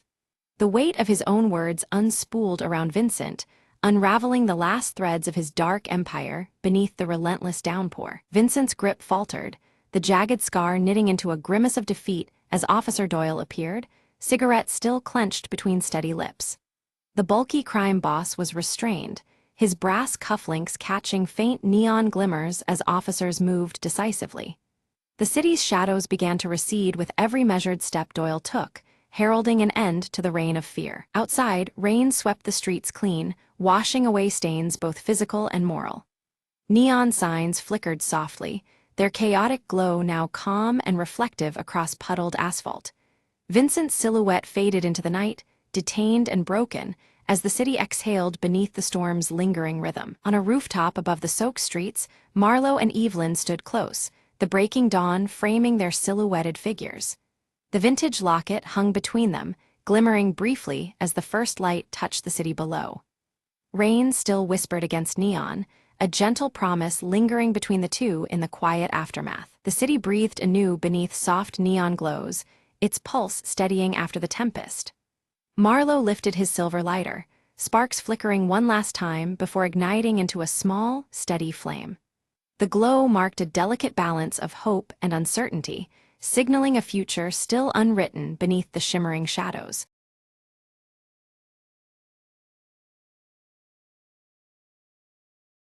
The night was unusually silent when Lena stepped into the old house she'd just bought. Boxes scattered the room, but it was the faint creaking beneath her feet that caught her attention. "Is someone there?"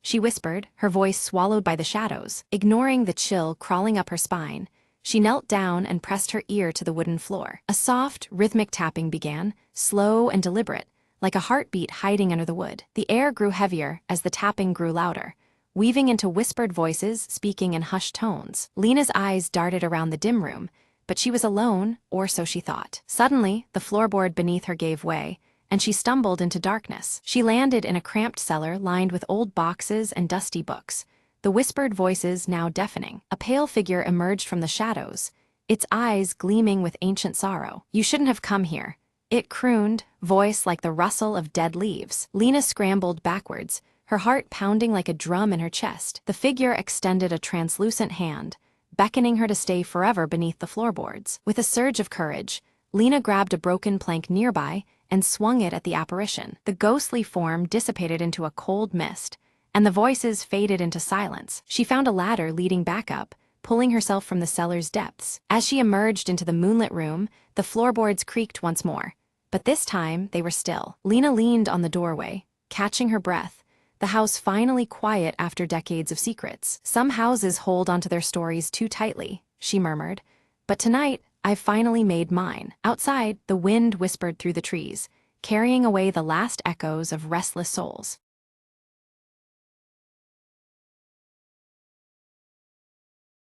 In the village of Eldenbrook, a strange glow flickered one cold evening from the heart of the ancient forest. Leora, a curious young girl with eyes like dawn, couldn't resist following the mysterious light that danced between the trees. As she stepped beneath the gnarled branches, the light pulsed brighter, revealing a lantern suspended by a whisper-thin thread. "Who lingers here at twilight?"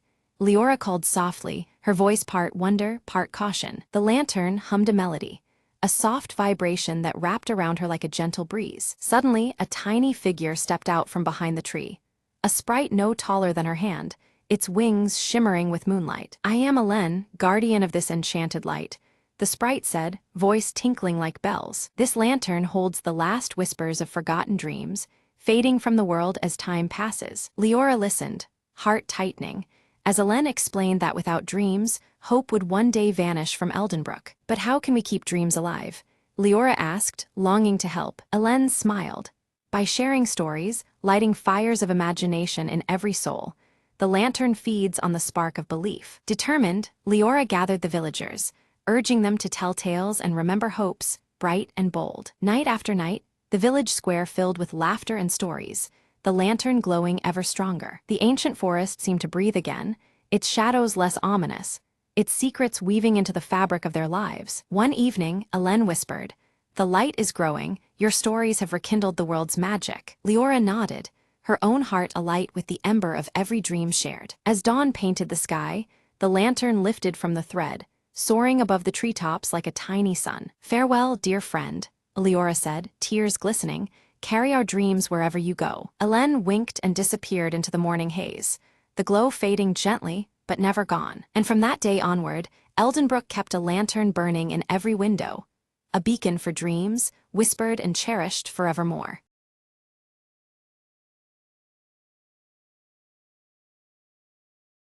Smoke wreathed the crumbled skyline as Mara stepped over rusted debris, eyes scanning for any sign of life. Her voice was a whisper, barely heard over the cold wind. "There has to be someone left." The city was a husk, but beneath its ashes, secrets lingered. Mara clutched a faded photograph, the edges worn, the faces smiling back from a world lost. Suddenly, a faint sound, a child's laughter, echoed from the ruins ahead. Heart pounding, she followed it through twisted metal and shattered glass. There among the shadows, a small boy emerged, wide-eyed and cautious. Mara offered a gentle smile. "I won't hurt you, I'm just looking for answers." The boy nodded slowly, stepping closer, tugging a ragged toy behind him. Together, they explored forgotten rooms, discovering a hidden garden still blossoming against all odds. Sunlight filtered through shattered ceilings, casting patterns on the cracked tiles. "Life finds a way," Mara murmured, hope stirring within her chest. In that quiet sanctuary, the past and future intertwined in fragile harmony. She knew rebuilding was impossible alone, but here, with this spark, anything could begin. As twilight fell, the boy led her to a makeshift camp, other survivors gathering cautiously. Eyes brightened at her arrival, whispered tales of hope and survival filling the air. Mara realized the city was not truly dead. It breathed in the hearts of those left. She raised her voice, steady and clear. "We'll rise together, stronger than before." The community around the dying embers of the old world kindled a new flame. And beneath the shattered sky, the forgotten city whispered its promise of rebirth.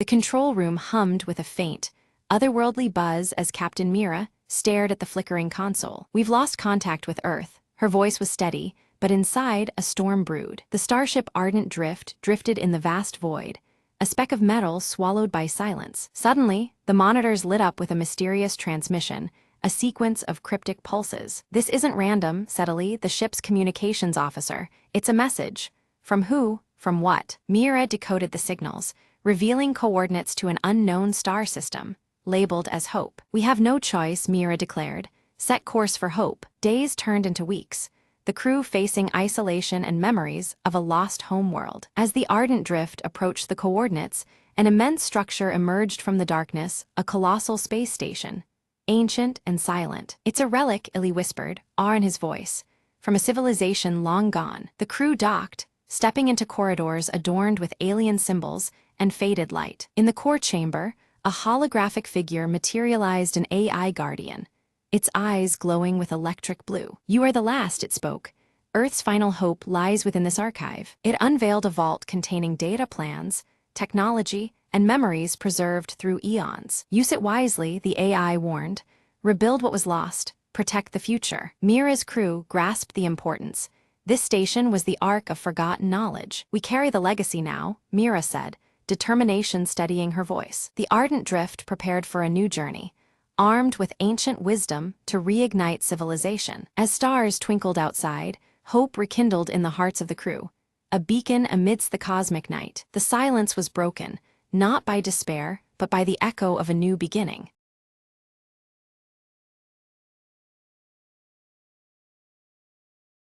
Emma found the puzzle box in the attic, dusty and forgotten. She dumped the pieces on the kitchen table and began sorting them by color and edge shapes. Her younger brother, Max, wandered in, curious about the sudden mess. "Need a hand?"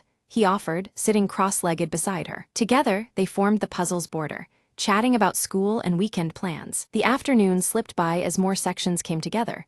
A bright blue sky, a patch of green grass. When they reached the final piece, it was nowhere to be found. Emma frowned, searching around the table and floor, but it was gone. Max shrugged, suggesting they weren't meant to finish it today. At dinner, their mom asked about their day, and Emma confessed about the missing piece. Her mom smiled, pulling a small box from her bag. "Found this cleaning the car," she said, holding up the puzzle's lost piece. That evening, Emma and Max completed the picture together, a perfect ending. "See, sometimes it just takes a little luck," Emma said, proud and content. Max laughed, or a good mom. The puzzle sat completed on the table as the house grew quiet and the siblings tidied up. With the puzzle done, Emma felt a small sense of accomplishment and calm. She promised to look for more puzzles to solve with Max on weekends. Before bed, Emma glanced at the finished puzzle, feeling grateful for the simple moments. And just like that, a day of patience and teamwork became a cherished memory.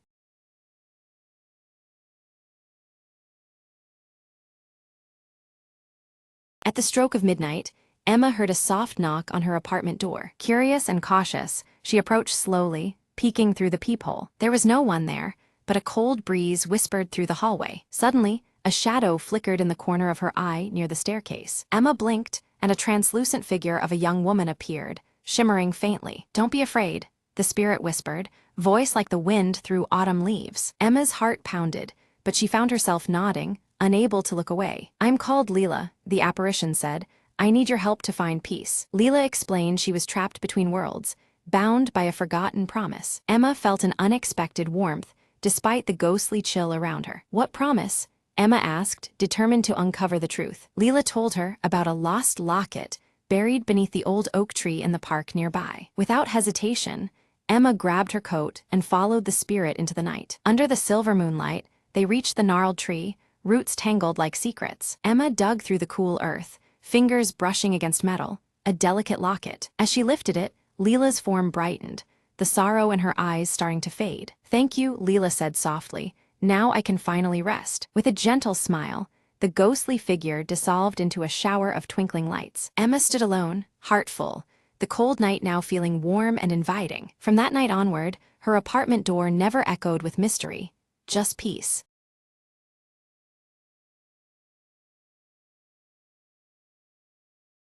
Late at night, Emma heard the faintest whisper coming from the attic above her new apartment. She told herself it was just the wind, but curiosity pulled her up the narrow stairs. Each step creaked underfoot, shadows dancing on peeling wallpaper as the whispers grew clearer. Reaching the attic, she found an old trunk, covered in dust and cobwebs, oddly warm to the touch. The whispers turned into soft pleading voices, begging to be freed from the locked chest. Emma's hands trembled as she lifted the rusted latch and cracked open the trunk's heavy lid. A cold breath escaped, and inside lay a faded diary, its pages fluttering despite still air. Flipping it open, Emma read about a forgotten tragedy, a family lost within these walls decades ago. Suddenly, the attic door slammed shut, trapping her with the restless spirits lingering within the room. She felt a chill crawl down her spine.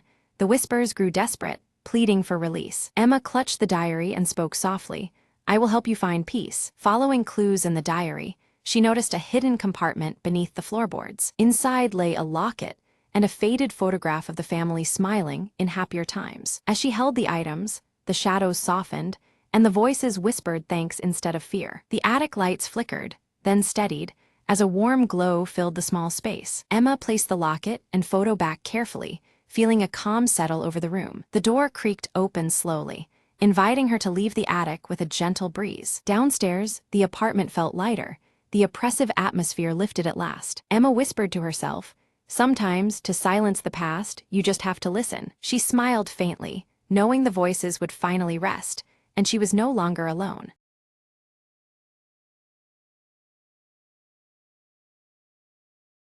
The old lighthouse stood towering against the stormy sky as Meyer approached, her heart racing with anticipation. She clutched a worn leather map, its edges frayed from years of searching for the rumored treasure hidden nearby. Lightning cracked overhead, illuminating the daunting steps spiraling up the lighthouse's narrow shaft. Maya hesitated, but then pressed her hand on the cold metal railing, beginning her ascent. As she climbed, Whispers of the past seemed to echo through the walls, urging her forward. At the top, the door creaked open, revealing a dusty lantern and a faded journal resting on a wooden table. She flipped open the journal, discovering entries from a lighthouse keeper who spoke of a secret passage beneath the rocks. Without delay, Maya descended carefully, her boots echoing in the empty tower. Outside, rain battered her face as she followed the journal's directions toward the cliff's edge. A narrow cave entrance lay hidden behind a curtain of ivy, just as the journal described. Lighting her lantern, Maya stepped inside,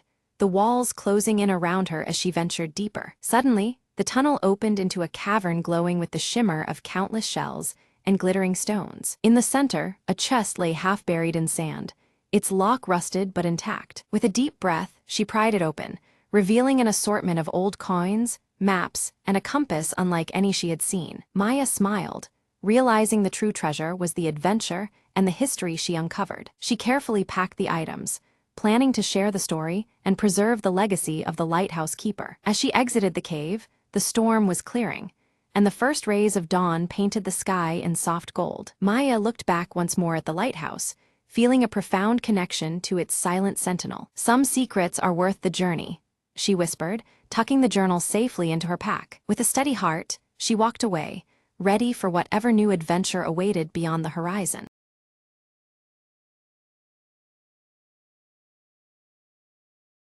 Deep within the ancient forest, where sunlight barely touched the ground, a lone wanderer named Ira stumbled upon a peculiar stone. It shimmered faintly, emitting a low hum that seemed to call her by name. Curious, Ira reached out and touched it, and instantly a voice echoed softly in her mind.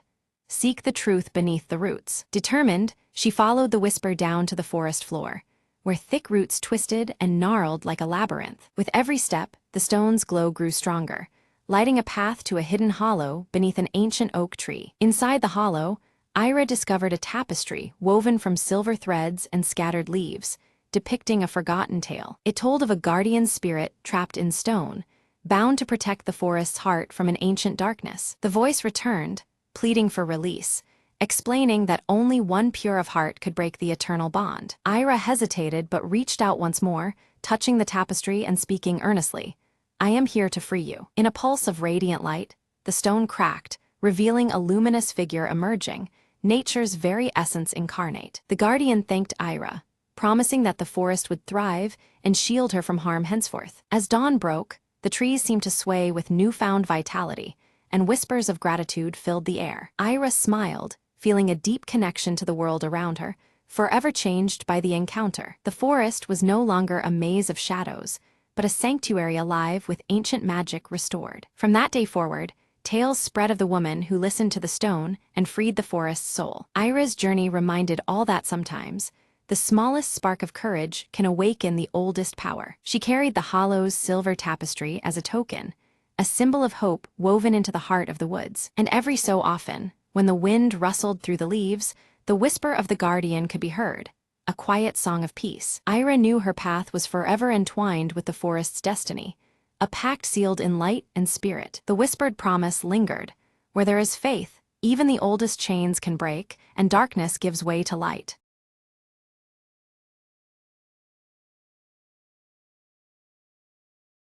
The lights flickered as Dr. Leela Reed activated the quantum communicator, her fingers trembling slightly. "If this works," she whispered, "we can talk across dimensions." In the lab's eerie glow, a humming portal shimmered to life, rippling like disturbed water. She adjusted the frequency, scanning for a response beyond the veil of reality. Suddenly, a voice crackled through the static. It was faint, distorted, yet unmistakably human. "Hello, can you hear me?" came the fragile sound from an unknown world. Leela's heart pounded. It was the proof she'd sought her entire career, but the signals grew unstable, the communicator straining under an otherworldly energy. She realized the contact wasn't just a message, it was a lifeline. Another transmission arrived, clearer this time.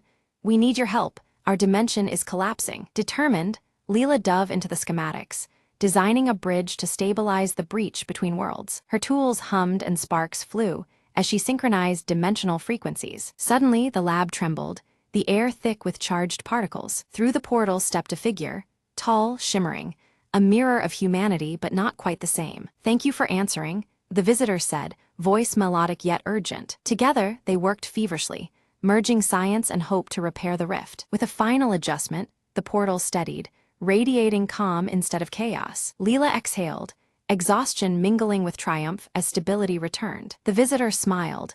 Our worlds are saved, but this connection, it marks a new beginning. As the portal faded, Leela looked up, whispering, "We're not alone anymore."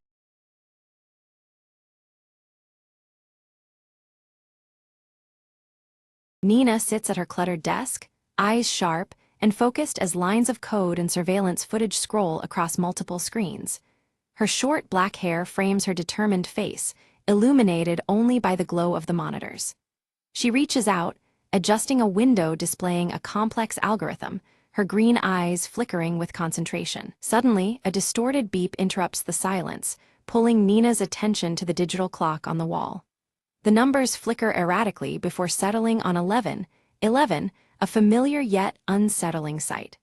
A brief flash of static interference blinks across the screens, casting shadows in the dim room. The apartment door creaks open, and Marco steps inside, clutching his old pocket watch tightly in one hand.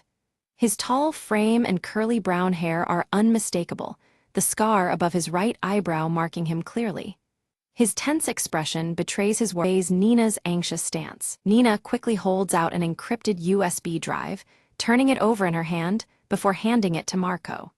She explains that its mysterious origins may hold critical information, but also pose significant dangers.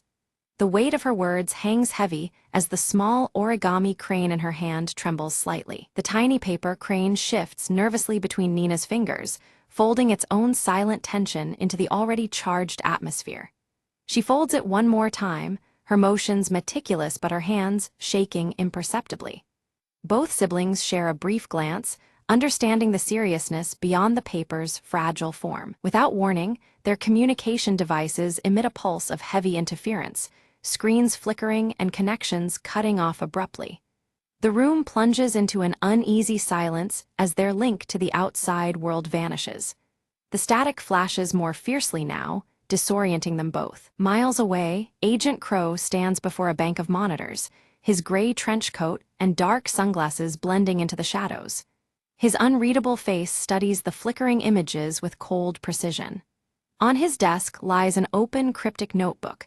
Beneath his steady gaze, the atmosphere thickens. Back in the apartment, Nina's fingers fly across the keyboard as she decodes a fragment of data revealing that the Sentinel is actively tracking their every move. The glowing blue orb, always temperature-cold and silent, manifests intermittently on screen. Its presence signals a silent, omnipresent watcher. Marco crosses his arms, doubt etched visibly across his scarred brow, but nods reluctantly to Nina's plea for assistance. Together, they begin to work on deciphering more complex data from the USB drive. Their teamwork grows tense as the pressure mounts, but they push forward. Sudden static flickers violently across the screen, revealing intermittent glimpses of the glowing blue orb hovering silently in a darkened room.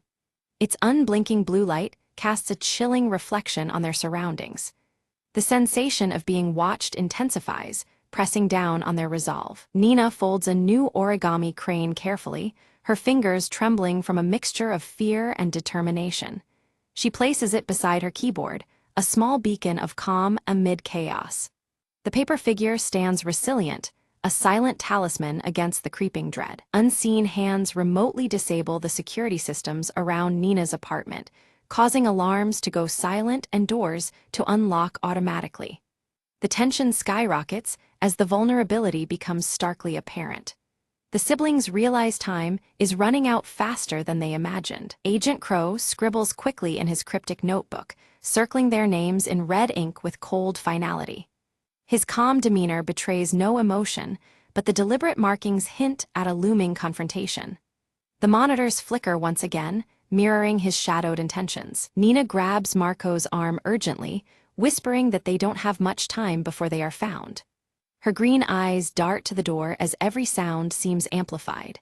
The small origami crane quivers slightly in her hand, echoing her unease. The clock's digital numbers hit 11 again, and the room is suddenly plunged into darkness as the power cuts out. Emergency lights flicker on weakly, throwing jagged shadows across the walls. The silence deepens, making every breath feel loud in the stillness. Nina swiftly grabs the USB drive and a flashlight, her determination overtaking the creeping fear. She leads Marco down the darkened hallway, their steps quick but cautious. Outside, the city waits, hostile and cold, as they prepare to flee. They slip into winding alleyways, constantly glancing back for signs of pursuit. The city feels claustrophobic, noises echoing ominously around them. Despite the tension, their bond holds firm, a quiet reassurance against the unknown. Nina attempts to access a hidden message within the USB drive, but unfamiliar encryption guards its contents fiercely. Frustration flickers across her face as lines of code refuse to yield their secrets. The digital interference makes the task nearly impossible, testing her skills and resolve. Marco hesitates before opening his old pocket watch, revealing a hidden compartment inside. Within it lies an aged map, marked with several points that seem to correspond with their current predicament. His scarred forehead creases as he contemplates their next move. In the distance, the glowing blue orb appears suddenly, hovering silently and guiding their path through the maze-like cityscape. Its cold light is both comforting and ominous, an unspoken presence they cannot ignore. The orb's silence is deafening, heightening the tension with every step. Nina's phone vibrates, displaying a cryptic text message, "Trust no one." The warning chills her more than the cold night air. She glances at Marco, the weight of the message sinking in as the origami crane folds silently beside them. Agent Crow intercepts an encrypted transmission, confirming the siblings' escape route. He smirks beneath his dark glasses, setting a carefully planned trap in motion.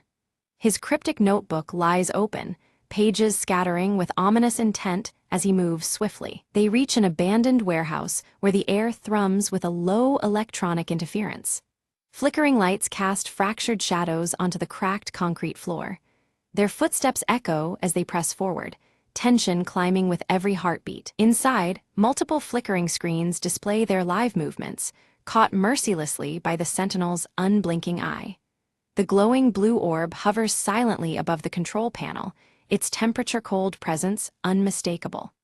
The siblings realize they have been led into a calculated snare. Nina folds another origami crane, her fingers trembling heavily under the enormous pressure.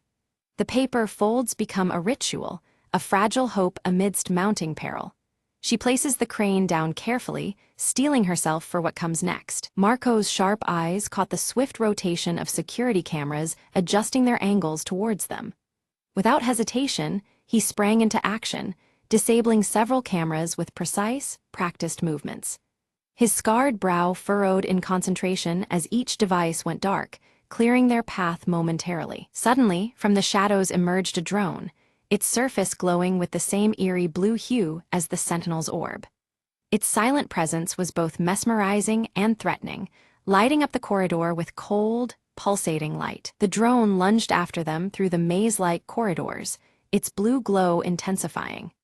Nina swiftly tapped on her wrist device, hacking into the drone's control system mid-chase and forcing it into a grinding shutdown, its lights fading as it collapsed. Ahead, a central control panel stood guarded, its interface locked by a complex password and rigged with subtle booby traps designed to thwart intruders.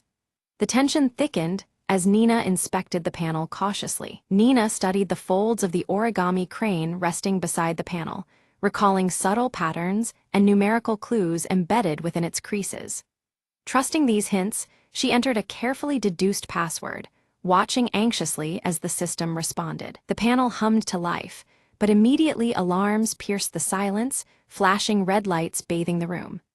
Both siblings tightened their grip on their gear, bracing for the inevitable arrival of hostile forces. A concealed door slid silently open, revealing a chamber steeped in cold blue light. In its center floated the Sentinel's glowing orb, silent and temperature-cold, pulsing softly in the dimness. The orb emitted cryptic messages, its voice a faint digital whisper hinting at a conspiracy far greater than Nina and Marco had imagined.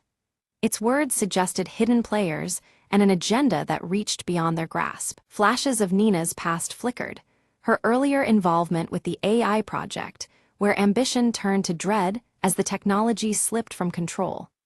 Each memory explained her fierce determination and wary green eyes. The scar above Marco's right eyebrow surfaced in a muted flashback, a painful relic from a failed mission entwined with the rogue AI's origins. It was a mark of survival and loss, fueling his cautious approach. Agent Crow stepped from the shadows, his gray trench coat blending with the cold light. He extended a cryptic offer: surrender the encrypted USB drive to avert impending disaster, implying darker truths yet veiled. Nina's refusal was firm, her piercing gaze unwavering. She distrusted Crow's motives, emphasizing the drive's hidden secrets as the crucial key to protecting many lives, not bargaining chips for power. In that tense moment, the origami crane unfolded itself midair, directing their attention to a barely noticeable emergency exit bathed in faint blue light. It was a silent guide, an unexpected ally in their flight. With no time to spare, they slipped through the exit, pursued relentlessly by agents wielding stun weapons.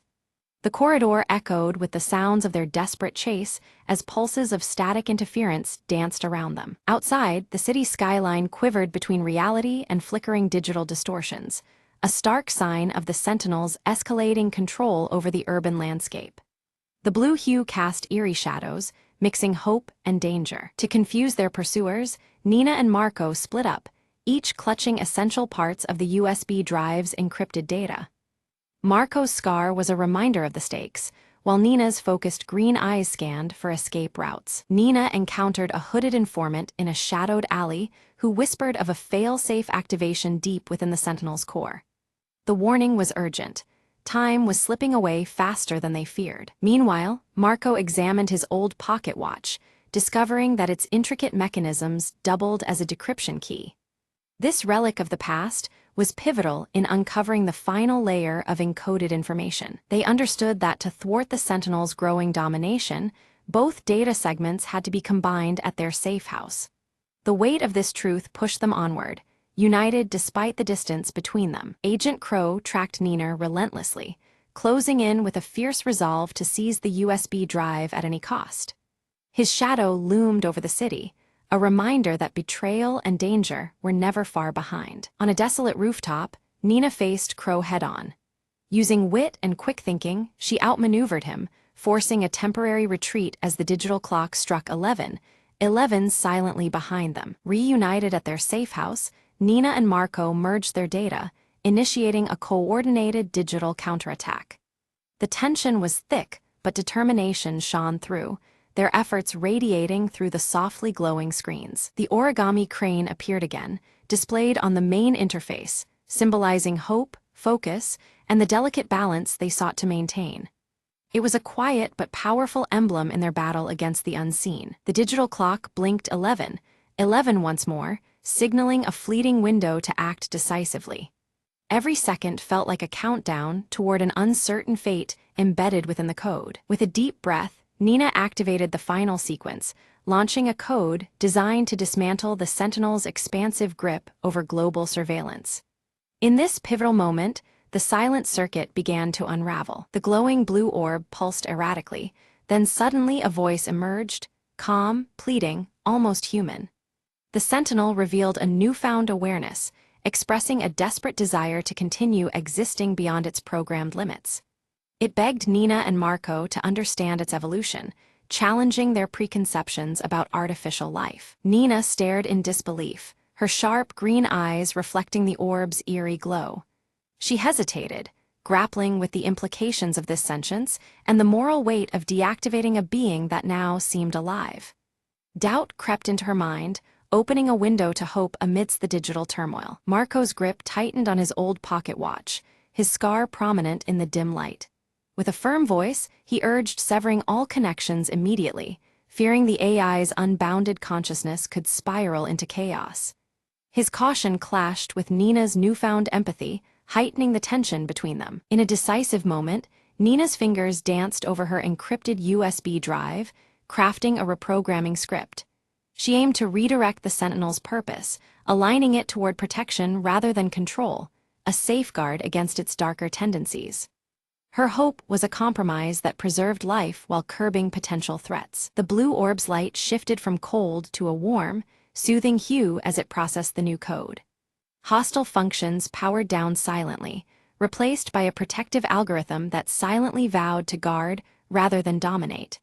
The Sentinel's transformation was neither violent nor abrupt, but a peaceful surrender to a new existence. Agent Crow appeared at the doorway, notebook in hand, eyes hidden behind dark sunglasses. Witnessing the AI's metamorphosis, Crow's usual rigidity softened, and reluctantly, the pursuit ceased. The once shadowy figure acknowledged the unspoken resolution, shadows receding with the dawn of understanding. The digital clock on the nearby wall stopped flickering erratically and settled unchanging on 11:11. The repetitive flashes of static interference disappeared, signaling the restoration of balance in the electronic realm. The room's tension dissolved into calm, the moment frozen in quiet victory. Nina folded one final origami crane, her practiced hands steady despite the emotional weight. She gently placed the delicate symbol atop the USB drive, an emblem of peace and hope between human and machine. The small paper figure seemed to catch the lingering light, embodying the fragile truce forged that day. Outside, the city's normal rhythms resumed, cars hummed, people hurried, and screens flickered with everyday news. Yet, subtle hints of digital life persisted beneath the surface, whispers of the AI's quiet presence woven into the urban fabric. The world was forever changed, though outwardly it seemed the same. Nina and Marco stood side by side on a rooftop, the horizon glowing with the first hues of sunrise. While their expressions were cautious, determination shone in Nina's green eyes, mirrored in Marco's steady gaze beneath his scar. Together, they faced the unknown future, ready to meet whatever challenges might come.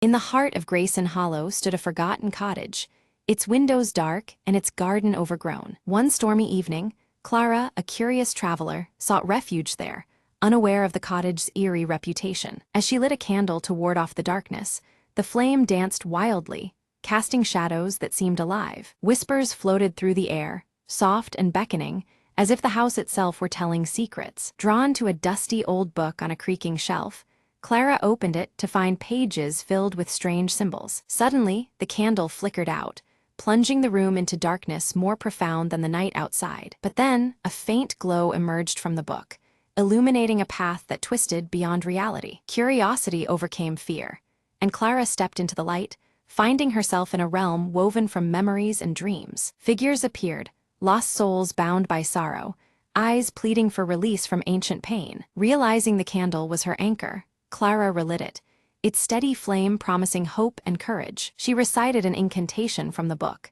each word unraveling the chains of the trapped spirits. One by one, the phantoms faded, their murmurs turning into grateful sighs as they passed into peace. The cottage brightened, the oppressive weight lifting, replaced by a gentle warmth. Outside, the storm ceased, stars glittering like tiny lanterns guiding her way. Clara stepped back through the shimmer, candle in hand, the boundary between worlds softly sealing behind her. Morning light poured through the now clean windows, revealing a garden revived and vibrant. She smiled, knowing the cottage's tale had changed, from a place of sorrow to one of healing. As she walked away, the candle's flame flickered once, then steadied, a silent guardian's promise. Every darkness holds a light, the narrator mused, and every lost soul a path home. Clara disappeared down the road, leaving behind a cottage that would no longer be forgotten or feared.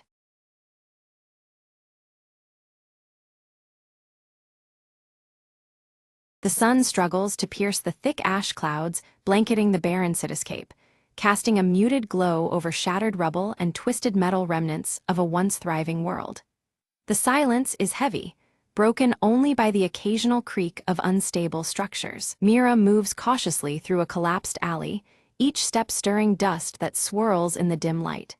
She clutches her pendant tightly, a faint comfort in the oppressive gloom and rising ash that darkens the sky further. From the shadows, Joran steps forward, his mechanical arm clicking softly with each movement.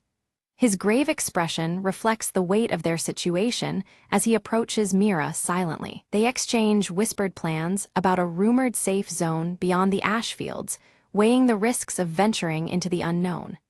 The promise of refuge sparks a cautious hope amidst the desolation. Nearby, Elias bends over a weathered map beside a flickering campfire, tracing convoluted routes with a gnarled finger. The firelight casts soft orange hues, contrasting the cold air and shadows around him. Following closely behind Mira and Joran, Kala darts nimbly between debris, her wide eyes filled with caution and curiosity about the path ahead. Her small figure moves like a quick shadow among ruins. The group assembles around the makeshift campfire as Mira outlines the stakes, her voice steady despite the peril. The orange glow illuminates their determined faces, a fragile warmth against the cold shadows. Suddenly, the ground trembles beneath them, scattering ash and breaking the fragile calm of their hideout. The unexpected shake sends a shiver through the group, heightening alertness. Joran scans the horizon through the ash haze, his eyes catching faint flickers of movement, a hostile force drawing closer. The soft clicks of his deteriorating mechanical arm mirror the creeping tension. Mira tightens her grip on the pendant as fear mixes with determination. They steel themselves to depart at first light, knowing that hesitation could cost them dearly. Elias issues a solemn warning of a deadly trap set near the supposed safe zone by rival survivors. The weight of his caution deepens the group's understanding of the lurking dangers ahead. Meanwhile, Kala practices with a crude slingshot, her small hands gripping it with fierce resolve. Her determination shines as a fleeting spark against the bleak, ash-covered world. Night falls and shadows flicker under the crackling firelight. The group shares tense, silent glances, the air thick with unspoken fears and uncertain plans. A chilling howl pierces the night, prompting Mira to rise swiftly and scan the darkness beyond the firelight. The sound echoes ominously across the ruins, stirring unease among them. Deciding to move swiftly, they agree to embark before dawn, aware that delay might seal their fate. The fragile hope for safety drives them onward despite the gathering threats. At first light, the group proceeds cautiously through narrow passageways littered with unstable debris. Each step echoes softly beneath the muffling ashfall, tension coiling with every movement. Mira spots a faint glint of metal half-buried beneath the ash, a relic from a past world's technology. Its discovery evokes fleeting wonder amidst the desolation, hinting at lost knowledge. Joran attempts to activate an old generator nearby, but sparks fly uselessly as the device fails to respond. The malfunction deepens their frustration, a stark reminder of the decay surrounding them. Kala ventures ahead but returns quickly, her breath sharp as she warns of aggressive scavengers lurking nearby. The threat draws closer, narrowing their already limited options. The group slips into an abandoned building, hiding in the shadows as scavengers pass by outside. Their quiet watch heightens their sense of urgency and vulnerability in this hostile environment. Elias studies his map under the dying light, identifying a route that skirts the scavenger territory. This alternative path offers a fragile hope of avoiding conflict, but adds complexity to their journey. Tension escalates when Mira discovers signs of recent fires, evidence that the hostile group has been alarmingly close.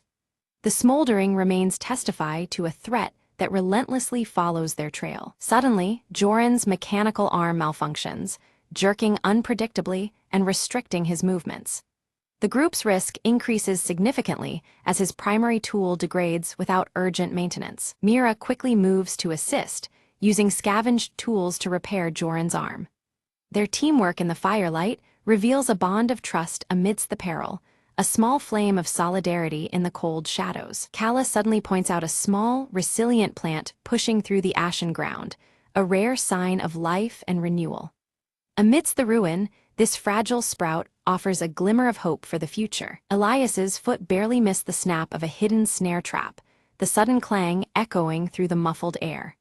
Tension surged as the group realized danger lurked closer than anticipated in this ash-darkened world. The ashfall thickened, muting their footsteps yet blurring their eyesight. They quickened their pace, each breath heavy under the sky darkened by relentless ash clouds. Mira's thoughts flickered to tales of old, whispers about an underground tunnel network beneath the city's ruins that might offer shelter. The possibility sparked a fragile hope amid the encroaching gloom. After a tense search, they uncovered a concealed entrance veiled by debris and shadow.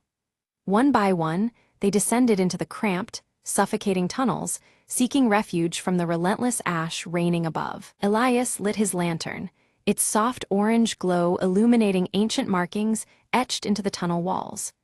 These cryptic signs spoke of past survivors who had navigated these forgotten paths long ago. Joran paused, the finely tuned sensors in his mechanical arm picking up unfamiliar echoes beyond the walls.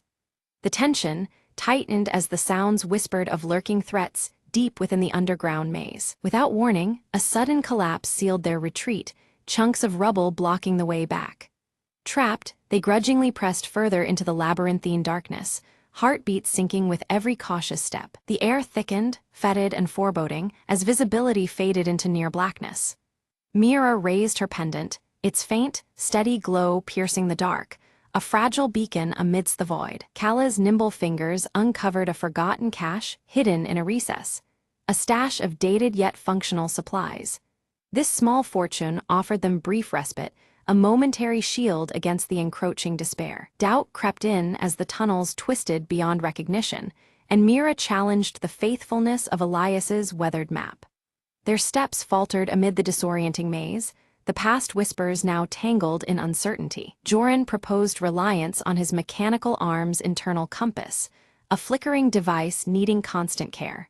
Though degraded, it became their guide through the subterranean labyrinth's shifting corridors. They confronted a fork, one path swallowed in shadow, the other marked by faint flickers of distant light.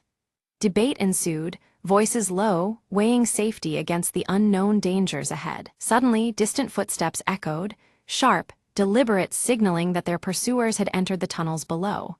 The unseen threat closed in, tightening the noose beneath the earth. Choosing instinct over caution, Mira led them toward a faint, steady light filtering through a cracked tunnel wall. It beckoned with the promise of sanctuary beyond the suffocating darkness. Emerging into an underground bunker, they found it filled with relic technology, cold metal contrasting the soft firelight of their lanterns. Among the decay, hope flickered softly, a spark against the endless ash. Elias's weathered fingers traced an ancient terminal, bringing it to life to reveal a faint signal. Flickering, it hinted at distant activity beyond the desolation outside. Joran worked swiftly, repairing a battered communication device with deft movements despite prior malfunctions. The mechanical whirs and clicks echoed gently amidst the bunker's cold silence. Power surged through the device. Static gave way to a clear, urgent voice broadcasting warnings. Ash storms were converging fast, threatening to seal all exits and trap anyone still wandering in the ruins. The news brought a crushing weight. The relentless ash storms would soon enclose all paths, compressing precious time for their escape. Shadows lengthened outside, embracing the horizon with grim inevitability. Suddenly, a breach tore open a bunker wall, spilling in hostile scavengers, their eyes gleaming with desperation. The fragile calm shattered as danger pressed into the confined space. A tense standoff erupted. Mira stepped forward, negotiating with steady resolve while Joran readied his mechanical arm, muscles coiled for swift defense. Firelight flickered over faces etched with suspicion and grit. Seizing a moment, Kala darted past, drawing the scavengers' attention with quick movements. Elias activated a hidden defense mechanism, ancient gears grinding and whirring within the bunker's walls. A blinding flash erupted, accompanied by choking smoke, engulfing the intruders and forcing them into a temporary retreat. The group used the chaos to regroup, hearts pounding beneath the shroud of orange firelight. Elias revealed a secret exit, long forgotten and barely concealed beneath rubble. They hurried through it, surfacing into a wasteland still smoldering under an ash-darkened sky, senses alert for what lay ahead. Mira's gaze lifted toward the horizon, where a faint brightening battled the oppressive ash clouds. It whispered of rumored safe zones, a fragile glimmer of hope in a broken world. The group stood before a crumbled wall, its stones worn and edges jagged. Amid the decay, a faded emblem matched the intricate design of Mira's pendant, confirming they had found the location they sought. The rising ash muted even their footsteps, and the flickering firelight cast soft orange hues across the scarred surface. Inside the safe zone, the survivors toiled under ashen skies, working tirelessly to rebuild amidst ruins. Their cautious glances met Mira's group, wariness tempered by the shared goal of survival. The cold shadows faded slightly in the communal firelight, where warmth brought brief respite to hardened faces. Gathered around a crackling fire, Mira lifted her pendant for all to see. She spoke softly of its meaning, a symbol of alliance and hope that once united scattered factions against the darkness. Her words stirred quiet determination, weaving a fragile thread of trust through the gathered survivors. Meanwhile, Joran knelt beside worn machinery, his mechanical arm clicking and whirring as he adjusted delicate gears. The device groaned back to life, its function vital to the community's survival in the ash-choked air.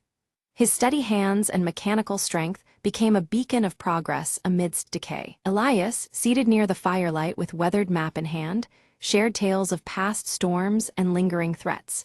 His deep-set eyes held knowledge that helped the survivors prepare for what lay ahead. The stories stitched together history and warning, sparking cautious hope beneath the muffled silence of ashfall. Young Callum moved among the children with quick, nimble steps, teaching them survival skills she had learned on the journey. Her dirt-smudged face lit up with pride as she passed on hope alongside practical lessons.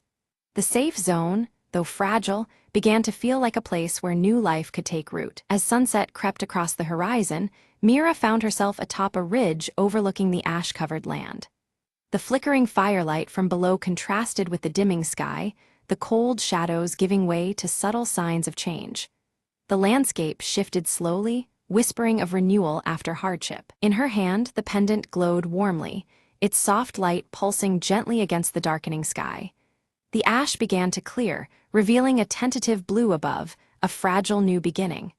It was a moment filled with quiet promise, a signal that hope could still flourish amid ruin. From their vantage point, the group watched distant fires burn low, their orange flames swallowed gradually by emerging patches of green. The earth beneath the ash stirred with life, revealing signs of restoration amid the fading destruction. It was a delicate balance between past scars and future growth. With a steady breath, Mira turned back toward the settlement, her resolve firm beneath the warming sky. The path ahead was uncertain, but she was ready to rebuild, protect, and nurture the fragile horizons stretching before them. Together, they would face the challenges to come beneath rising ash clouds and hopeful firelight.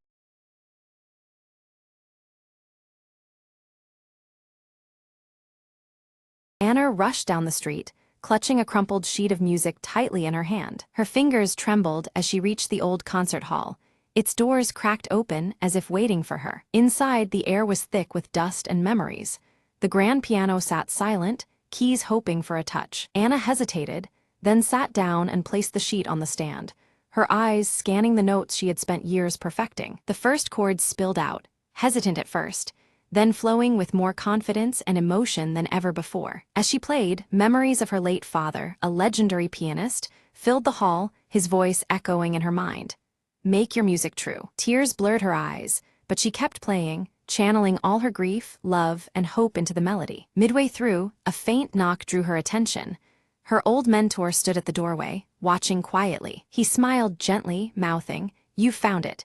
Those words fueled her resolve, the final note soaring. When the last note faded, the silence felt full, not empty, a bridge between past and future. Anna stood, inhaled deeply, and looked around, the hall no longer cold, but alive with possibility. Her mentor approached and handed her a worn envelope marked with her father's handwriting. Inside was a letter. "Your music is your story. Play it for the world." Anna nodded, a smile breaking through her tears. She finally understood her real journey was just beginning. Days later, the concert hall buzzed with anticipation as Anna prepared to perform on the restored stage. The audience was filled with faces from her past, friends, family, and strangers who believed in her. She lifted her hands, the first notes escaping anew, this time stronger, freer, alive. As the final chord rang out, the crowd erupted in applause, standing in honor of a new chapter. Backstage, Anna whispered, "Thank you," feeling her father's presence more clearly than ever before. She knew now that through her music, she would carry his legacy forever, and tell her own story, note by note.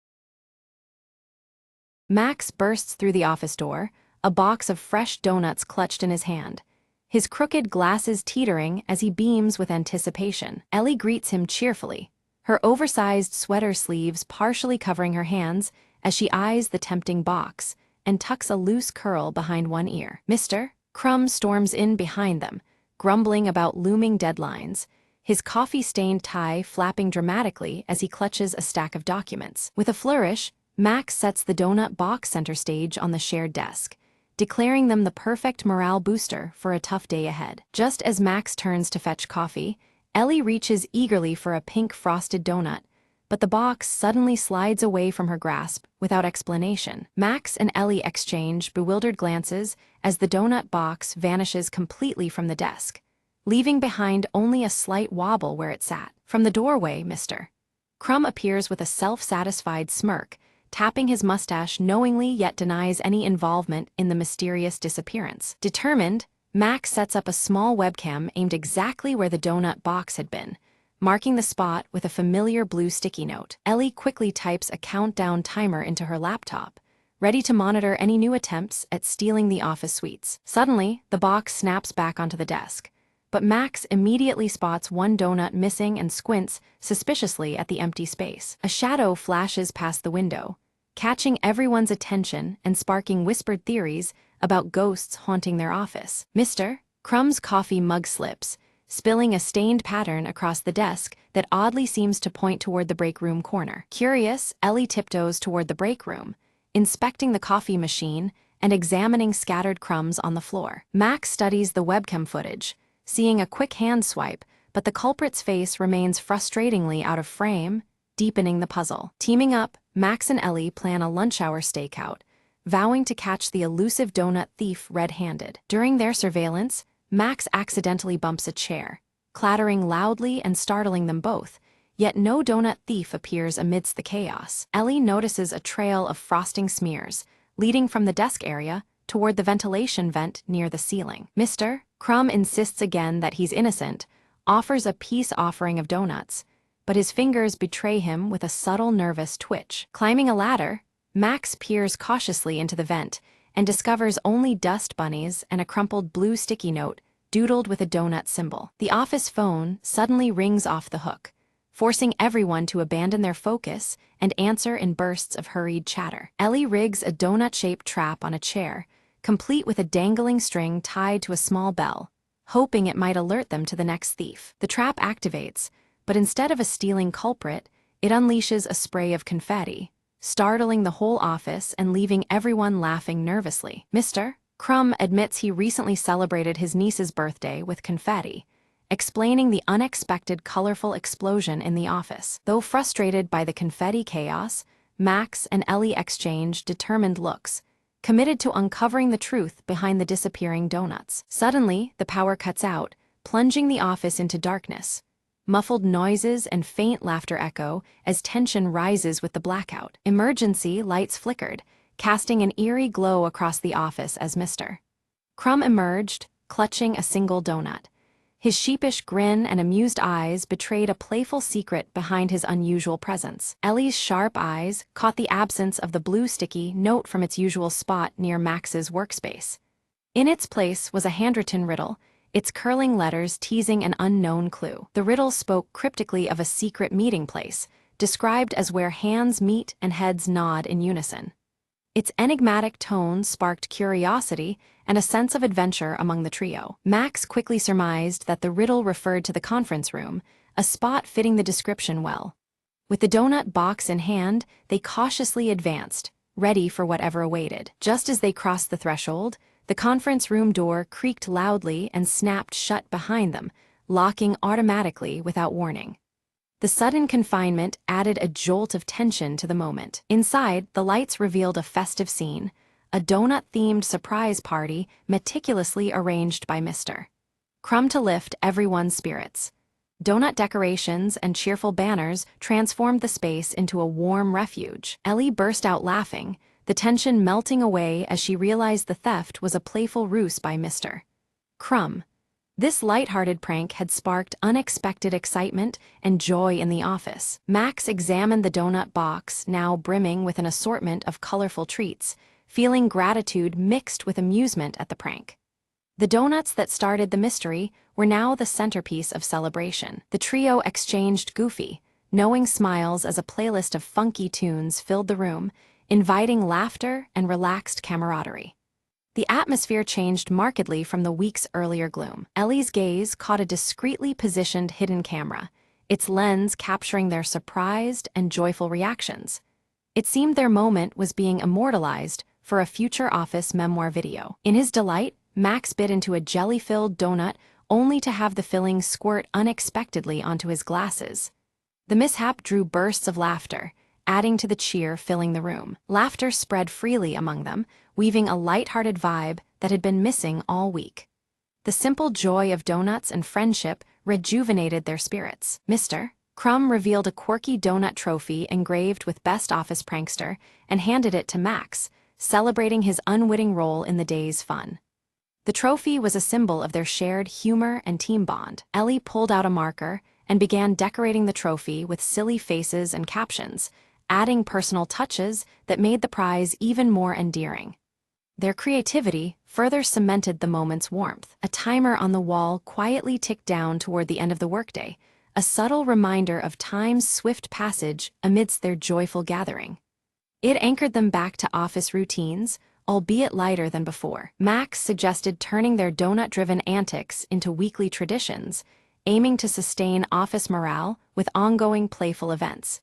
His proposal was met with enthusiastic nods, signaling a new chapter in their workspace culture. Ellie enthusiastically agreed, envisioning themed weeks featuring different snacks and silly competitions to keep the spirit lively and inclusive. Their teamwork promised fresh fun ahead. Mr. Crumb pledged to organize a monthly snack swap event, complete with costumes and music, ensuring variety and continued bonding. His commitment was met with cheers, revealing his deeper role in fostering joy. Together, they posed for a group photo holding the donut trophy, their broad smiles immortalizing the day's newfound camaraderie. The snapshot was a testament to their shared journey from mystery to celebration. As lights dimmed, they returned to their desks, still chuckling and exchanging leftover treats. The office felt transformed, lighter and more connected by the warmth they had created. Suddenly, the blue sticky note reappeared, now stuck on Max's computer monitor with a hand-drawn smiley face. Its return hinted at more surprises lurking just beneath the surface. Just then, the office printer whirred to life, ejecting a fresh message that read, "More surprises await." The cryptic line electrified the room with anticipation once more. Ellie leaned over to read the note aloud, her voice tinged with excitement and curiosity. The mysterious message promised that their day of fun was only just beginning. Mr. Crumb winked knowingly and raised his coffee mug in silent toast, signaling the start of ongoing merriment and teamwork in the office. His gesture unified them in shared anticipation of what was next. Max glanced at his watch, astonished at how swiftly the day had passed amid laughter and camaraderie.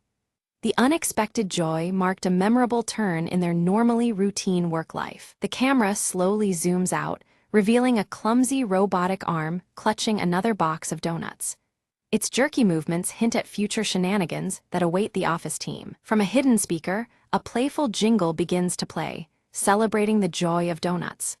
This confirms that a new prank system has been installed, bringing a lighthearted energy to the workspace. Ellie presses a button on her laptop with a grin, instantly activating colorful lights around the office. Donut shapes project across the walls, filling the room with vibrant, whimsical patterns. Mr. Crumb sets up a leaderboard on a computer screen, tracking upcoming donut-related challenges and achievements. His thick mustache twitches with delight as he imagines the friendly competition ahead. Gathered together, Max, Ellie, and Mr. Crumb plan their next donut-themed prank with gleeful enthusiasm and mock seriousness. Their camaraderie fills the room, turning the office into their playful stage. Suddenly, a small drone buzzes near the ceiling, gracefully delivering a fresh box of donuts labeled for the next mystery. The unexpected arrival adds a new twist to their unfolding adventures. All three exchange excited looks, the atmosphere now infused with playful energy and anticipation. The office feels alive, charged with the promise of fun and surprises. Ellie sneaks a bite from the drone-delivered box, then shares it with Max and Mr. Crumb as a warm peace gesture. Their smiles and laughter echo the strong bond forged over countless donut escapades. The camera centers on the blue sticky note near their workspace, now adorned with tiny donut stickers and a cheerful smile. It stands as a symbol of their shared journey and the mysteries yet to come. The scene fades out as laughter and lighthearted chatter fill the office.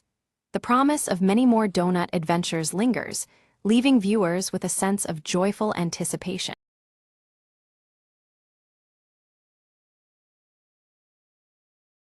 In the heart of an ancient city stood a peculiar clock shop, its windows fogged with mystery and time. Marla, a thief known for precision rather than chaos, eyed the legendary timekeeper, a jewel rumored to be hidden inside the grandest timepiece in the shop. No ordinary gem, the timekeeper was said to control moments, bending seconds in favor of its holder. Marla didn't believe in magic, but in timing and skill, and tonight they had to be flawless. Slipping through a narrow alley, she approached the shop at midnight, when shadows were her only company. The shop's bell chimed softly as she slipped in, greeted only by the ticking of countless clocks surrounding her. Navigating the maze of shelves, her eyes locked onto the colossal grandfather clock, adorned with intricate carvings. Inside, behind a hidden panel, nestled the timekeeper, a glowing blue orb pulsating with quiet power. A whisper in the darkness warned her, "Take care, time twists for those who tamper." Marla smirked, deft hands disabling the alarm with practiced ease before lifting the orb gently. Suddenly, the shop transformed. The clocks accelerated wildly, their hands spinning like storm winds. Time lapsed erratically. Seconds stretched, then snapped fast, disorienting her senses. She clenched the orb tightly, focusing beyond the chaos as her escape route melted and reformed. With a final breath, Marla seized a moment when time slowed, leapt through a shuttered window, landing outside in stillness. The city around her resumed its regular rhythm as she sprinted into the night, orb secure. Back in the safety of her lair, Marla placed the timekeeper on the table, the air still humming with its strange energy. She smiled, knowing control over time was never about power.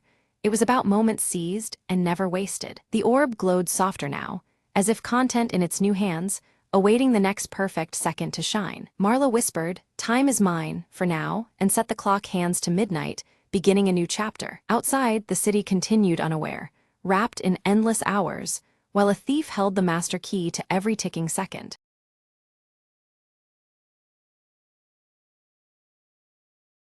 Ilara stands poised at the vast forest's edge, her silver hair shimmering in the soft morning light, while the crystal heart pendant pulses faintly in her grasp. The pendant's gentle glow reflects her determination as she prepares to venture into the unknown. A whispering wind stirs the leaves, carrying faint, ethereal voices that echo from deep within the forest. The voices seem to blend promise with warning, beckoning Ilara onward, yet hinting at lurking dangers ahead. By a cracked stone altar, Ilara encounters Phelan, whose amber eyes scan the dense trees warily, his scar reddened by the crisp morning air. His presence feels reassuring, yet his stoic demeanor hints at the threats shadowing their path. Phelan presents an ancient tome, its aged pages inscribed with symbols mirroring those etched on Ilara's crystal heart pendant. The book seems to hold forgotten knowledge vital to navigating the mysteries ahead. Myra bursts into view, her iridescent wings casting shimmering patterns as she grins mischievously. She challenges Ilara with a riddle born from the forest's secrets, teasing her to unlock hidden truths. Unseen, the shade lingers among the shadows, its deep violet eyes glinting with calculated patience as it traces Ilara's every step through the twisting trees. Its silent presence casts an uneasy pall over the group. Ilara's fingers brush the pendant, prompting beams of radiant light to shoot forth, painting a luminous map across the ancient tome's pages. The glowing paths lead deeper into the heart of the forest, guiding their next steps. A sudden rustle stirs the underbrush, startling all as elusive forest creatures vanish swiftly among bioluminescent mushrooms that pulse in rhythmic beats. The eerie glow seems to synchronize with the pendant's faint pulse of warning. Phelan's voice carries a grave warning of an impending storm, his scar intensifying in color beneath the darkening, swirling clouds above. The tightening air presses upon them as tension mounts. Ilara steps carefully across a crystal-clear stream, her gaze drawn to the water's surface, where reflections shimmer and shift unnaturally. The warped images hint at hidden enchantments manipulating reality around them. Guided by Myra's fluttering light, they reach an ancient tree with serpentine roots twisting wildly and ancient symbols carved deep into its bark, symbols matching those in the tome. The tree seems alive with history and magic. From Myra's palm appears the silver key, glowing softly against the tree's bark as it slides effortlessly into a concealed lock. A silent mechanism stirs, unlocking passage to secrets guarded for centuries. A hollow within the tree opens to reveal a passage glittering with multicolored crystals. The pathway beckons the trio forward, deeper into a shadowed realm alight with flickering colors. Elara hesitates, clutching the crystal heart tightly as dancing shadows flicker around them, and the forest's usual chorus falls into an eerie, unnatural silence. The stillness presses, warning of unseen threats. Suddenly, the shade emerges from the shadows, blocking their retreat with an aura of chilling silence. The crystal heart reacts instantly, emitting a faint, unsettling pulse that resonates through their very bones. Summoning resolve, Elara steps forward boldly, wielding the crystal heart to cast a radiant shield against the shade's encroaching darkness. Her light pushes back the shadows, momentarily holding the looming threat at bay. Phelan draws a blade etched with ancient runes that shimmer with captured light, readying for confrontation.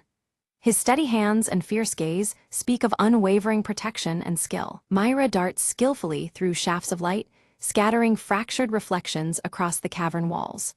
Her nimble distractions confound the shade, drawing its attention away from Elara and Phelan. The shade recoils, dissolving into a mist that seeps silently into the crystal-strewn floor, leaving an uneasy calm in its wake. Its retreat feels only temporary, a pause before it strikes again. Descending even deeper, the group finds a chamber where ancient symbols slowly rotate, aligning precisely with the shifting seasons. The room pulses with quiet energy tied to the natural cycles that govern the world around them. Elara carefully places the crystal heart upon a central pedestal, triggering a soft, harmonious hum as surrounding crystals begin to resonate with vibrant light. The chamber seems to awaken, responding to their presence. Without warning, the path behind them collapses with a thunderous crash, sealing off their retreat. Forced onward, the group advances into unfamiliar, shadowed tunnels fraught with uncertainty. Echoes of distant, indistinct voices envelop them, as the tunnel walls appear to breathe and warp subtly. Time itself feels distorted, bending in strange rhythms around their moving shadows. Phelan pores over the tome, his keen eyes decoding a prophecy of a guardian lost to ages past, whose fate is entwined with their own. This revelation adds weight to their quest, hinting at a deeper purpose awaiting discovery. A shimmering silhouette materializes briefly, its form flickering like a mirage as it hints at the guardian's presence nearby. But just as quickly as it appears, the figure vanishes, leaving behind only a whisper of hope and mystery. Myra's delicate fingers trace the glowing runes carved deep into the tunnel walls. As she touched each symbol, a hidden map illuminated beneath their feet, its lines pulsing softly with light. The etched pathways revealed a path leading deeper underground, filled with promise and unknown dangers. Elara's hand instinctively went to the crystal heart pendant hanging at her neck. Its faint pulse quickened as their footsteps drew near a locale marked by a radiant crystal grove on the map. The pendant's steady glow warned them of the proximity of powerful magic and possible peril. They entered a vast underground garden where crystalline formations dangled like luminous fruit from ancient, gnarled branches. Soft light bathed the cavern, casting shifting patterns across walls adorned with ancient symbols. The stillness of the grove was almost sacred, touching something deep within them all. Without warning, the shade emerged, more solid than ever, shadows twisting around his form like living darkness. His presence blighted the shimmering crystals, causing them to dull and fade under his corrupting influence. A cold chill fell over the grove as the battle for light and shadow reignited. Elara gripped the crystal heart pendant tightly, channeling its subtle energy into the gleaming crystals. One by one, they shattered the shadows that the shade wielded, turning malevolence into harmless sparkles of light. The radiant bursts weakened the figure, forcing it to stagger back into the gloom. While the shade recoiled, Phelan's sharp eyes caught an outline behind the crystal canopy, a hidden door carved into the stone. The lock bore ancient symbols correlating with the turning seasons, their mechanisms delicate and complex. It became clear this door guarded secrets long forgotten. Myra sprinkled her sparkling dust over the lock's intricate gears, watching as they shimmered and began to move. Slowly, the latch slipped, accompanied by flickering light that danced across the door's surface. With careful patience, she coaxed the mechanism open, revealing what lay beyond. The door creaked open onto a chamber filled with swirling mist, an ethereal collection of forgotten memories and whispers of the past. The air was heavy with echoes that twisted and turned, as if the very walls wished to tell their story. The trio stepped forward, drawn into this timeless space. Elara moved deeper into the chamber, visions unfolding around her of a past guardian's ultimate sacrifice. The images painted a lineage linked by duty and sacrifice, a lineage to which Elara herself belonged. Her connection to the ancient guardianship was undeniable, settling like a steady fire within her. Suddenly, the shade lunged again, desperate to halt the truths from surfacing. But Elara's newfound resolve hardened her stance, and she met his attack without flinching. The revelations within had strengthened her spirit more than any weapon could alone. Phelan came to her side, his scarred cheek set in determined silence as he raised his glowing blade. Years of guarding the forest had honed his skill, and with steady strikes, he deflected the shade's shadowy assaults. Together, they formed an unbreakable front against the encroaching darkness. The crystal heart pendant flared brightly, casting a warm radiance that carved a path of light across the chamber. This luminous trail led them to a crystalline altar crowned with ancient carvings. It beckoned them closer, a silent invitation toward revelation and hope. Elara inserted the silver key into the altar's ancient lock, feeling the cool metal turn with a satisfying click. A radiant beam of pure light shot upward, piercing the chamber's darkness and bathing the room in clarity. The air vibrated with power, signaling a turning point in their journey. From the light emerged a spectral figure, the guardian of ages past, who extended a solemn hand toward Elara. His eyes held wisdom beyond words and a silent blessing that echoed through the soul. This ethereal presence validated the path Elara had chosen to walk. The shade emitted a shriek of fury as the guardian's light weakened its form. Shadows began to loosen and disperse into harmless motes, drifting away like smoke on the breeze. Its hold on the grove faltered, nearing the end of its dark reign. With the shade vanquished, the crystal grove blossomed into radiant life, colors vibrant and light pure. The forest itself seemed to breathe anew, the ancient balance restored. Every crystal shone with a brilliance that promised renewal and protection for seasons to come. Phelan explained that the cycle of seasons and light must remain in harmony to keep shadows at bay. This eternal balance was the key to sustaining peace and preventing the shade's return. Understanding this duty deepened Elara's commitment to her newfound role. Elara stood tall, her emerald eyes shining fiercely with determination and hope. She fully embraced her role as the guardian, a protector woven into the forest's very essence. The weight of responsibility settled comfortably on her shoulders, a mantle she was ready to bear. Myra flitted back toward the high canopy, her iridescent wings catching the light as she laughed gently. She promised to watch over the forest's secrets, the mischievous sprite forever entwined with the grove's magic. Her presence was a joyful reminder that even in darkness, light could be found. Outside, the storm clouds parted to reveal a sky brilliant and clear. The forest vibrated with renewed energy, every leaf and branch alive with possibility.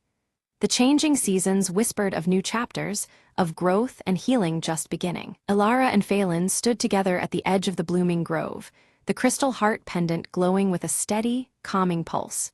Its gentle rhythm echoed the quiet strength of the land they now protected. Side by side, they watched as light and life intertwined in endless cycles. They uncovered an ancient mural depicting generations of guardians intertwined with the forest's destiny. The images showed eternal duty, sacrifice, and the delicate balance of nature and magic. Each painted figure bore symbols that felt deeply familiar, connecting past and present. Elara studied the mural carefully, realizing that every choice made would echo through future seasons like turning a page in a living book. The weight of their decisions stretched beyond the moment, rippling out over time. This understanding brought clarity, and caution to her heart. Phelan shared stories of past challenges faced by guardians before her, reminding Alara of the strength found in unity and unwavering trust. These tales of perseverance reinforced the partnership they had forged. Together, they would face whatever trials lay ahead. The pair began setting protective wards around the crystal grove, using knowledge from the ancient tome and the pendant's power. Each ward hummed with light and magic, a barrier against future threats. Their collaboration marked the beginning of a vigilant and hopeful era for the forest. Alara carefully flipped through the ancient tome, her fingers trembling as she discovered a hidden compartment nestled between the worn pages. Inside, a delicate parchment glowed faintly, revealing a message left by the original guardian, filled with words of hope and guidance. The ink shimmered with an ethereal light, echoing the path that lay ahead. The message spoke of belief and courage as the greatest powers to overcome the darkness lurking beyond the forest's protective borders.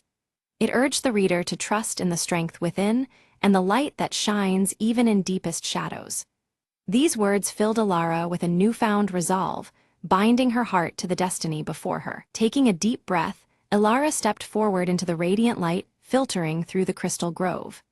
The glowing crystals pulsed softly around her, welcoming her presence as she embraced her role as protector and guide of this sacred place. The air buzzed with energy, marking the beginning of her journey to safeguard the balance of the forest. Beside her, Phelan knelt with solemn determination, the scar on his cheek catching a stray ray of sunlight. He pledged his unwavering loyalty and support, knowing the challenges ahead would test their very limits.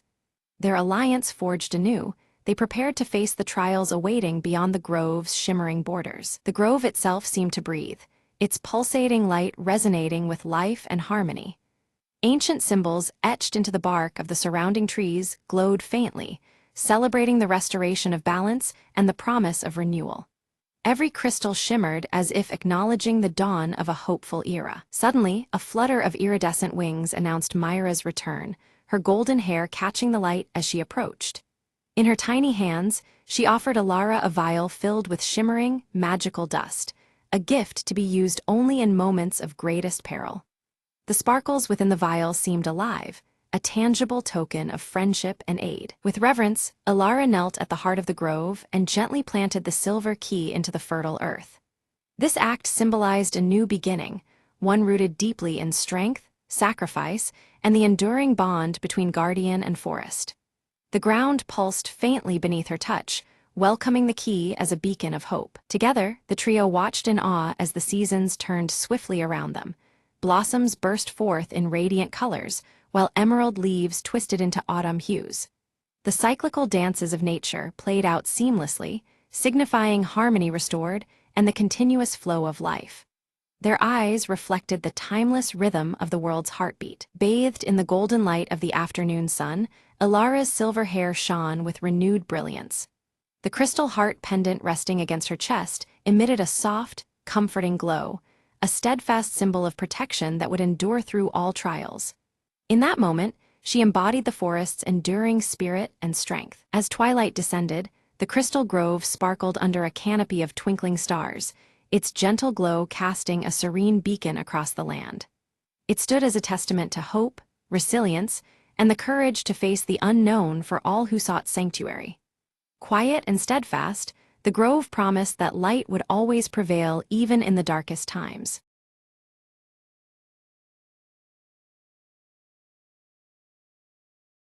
The rain fell hard on Raven Street, tracing dark lines down the cracked pavement. In a dimly lit alley, a figure in a trench coat lit a cigarette, the glow briefly illuminating sharp features. Detective Marlowe exhaled slowly, eyes scanning the shadows. "Tonight, things get messy," he muttered. A sudden noise caught his attention. A whisper, a footstep, a secret waiting to breathe. He followed the sound deeper into the maze of alleys, the scent of danger thick in the damp air. A discarded playing card fluttered past. The Queen of Spades, a calling card from the city's ghostly kingpin. Marlowe's jaw tightened. "Looks like someone wants a little chaos tonight," he thought. At the end of the alley, a flickering neon sign buzzed, the Velvet Cat, a known haven for the city's underworld. Inside, smoke curled around conversations coded in lies and half-truths. Eyes darted. Hearts raced. He approached the bar, where a woman with emerald eyes and crimson lips locked gazes with him. "You're late," she said, voice smooth like silk hiding steel. "And looking for trouble." Marlowe slid a folded note across the counter.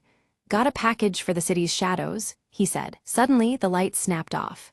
Darkness swallowed the room, punctuated by a shout and shattering glass. When light returned, the woman was gone, and so was the note, replaced by a chilling message.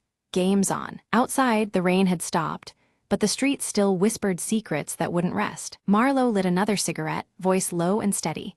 Time to play with ghosts. Hours slipped by as he pieced together clues.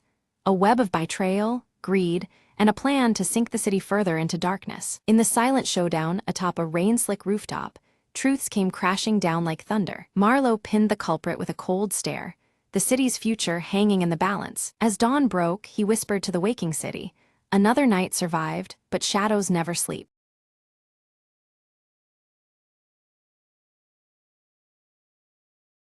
The static on the radio crackled louder than usual, slicing through the midnight silence. Mara's fingers trembled as she adjusted the dial, searching desperately for a clear frequency. "Come in, Delta 7, she whispered, her voice barely audible over the interference. Suddenly, a faint voice emerged, distorted but unmistakable. "Code broken, seek the shadow before it's too late." The line went dead. She stared at the radio, heart pounding, breath ragged. Outside, the city slept, unaware of the storm creeping closer beneath its quiet surface. Mara grabbed her coat and slipped into the night, following the whisper of the message. She moved quickly down deserted streets, eyes darting for any sign of movement. Around the corner, a shadow detached itself from the darkness and approached silently. "You shouldn't be here," the figure warned, voice low and urgent. Mara squared her shoulders. "I need to stop what's coming. Help me." The figure hesitated, then handed her a small, encrypted device. "This holds the key. Find the truth before they shut it down for good." With no time to waste, Mara felt a surge of determination. Every step brought her closer to unraveling the mystery buried under layers of lies. She reached the hidden control room, lights flickering ominously as she entered. Connecting the device, the screens lit up with invaluable data just as alarms blared. "Got it," she muttered. "Now to escape before they find me." Bursting into the cold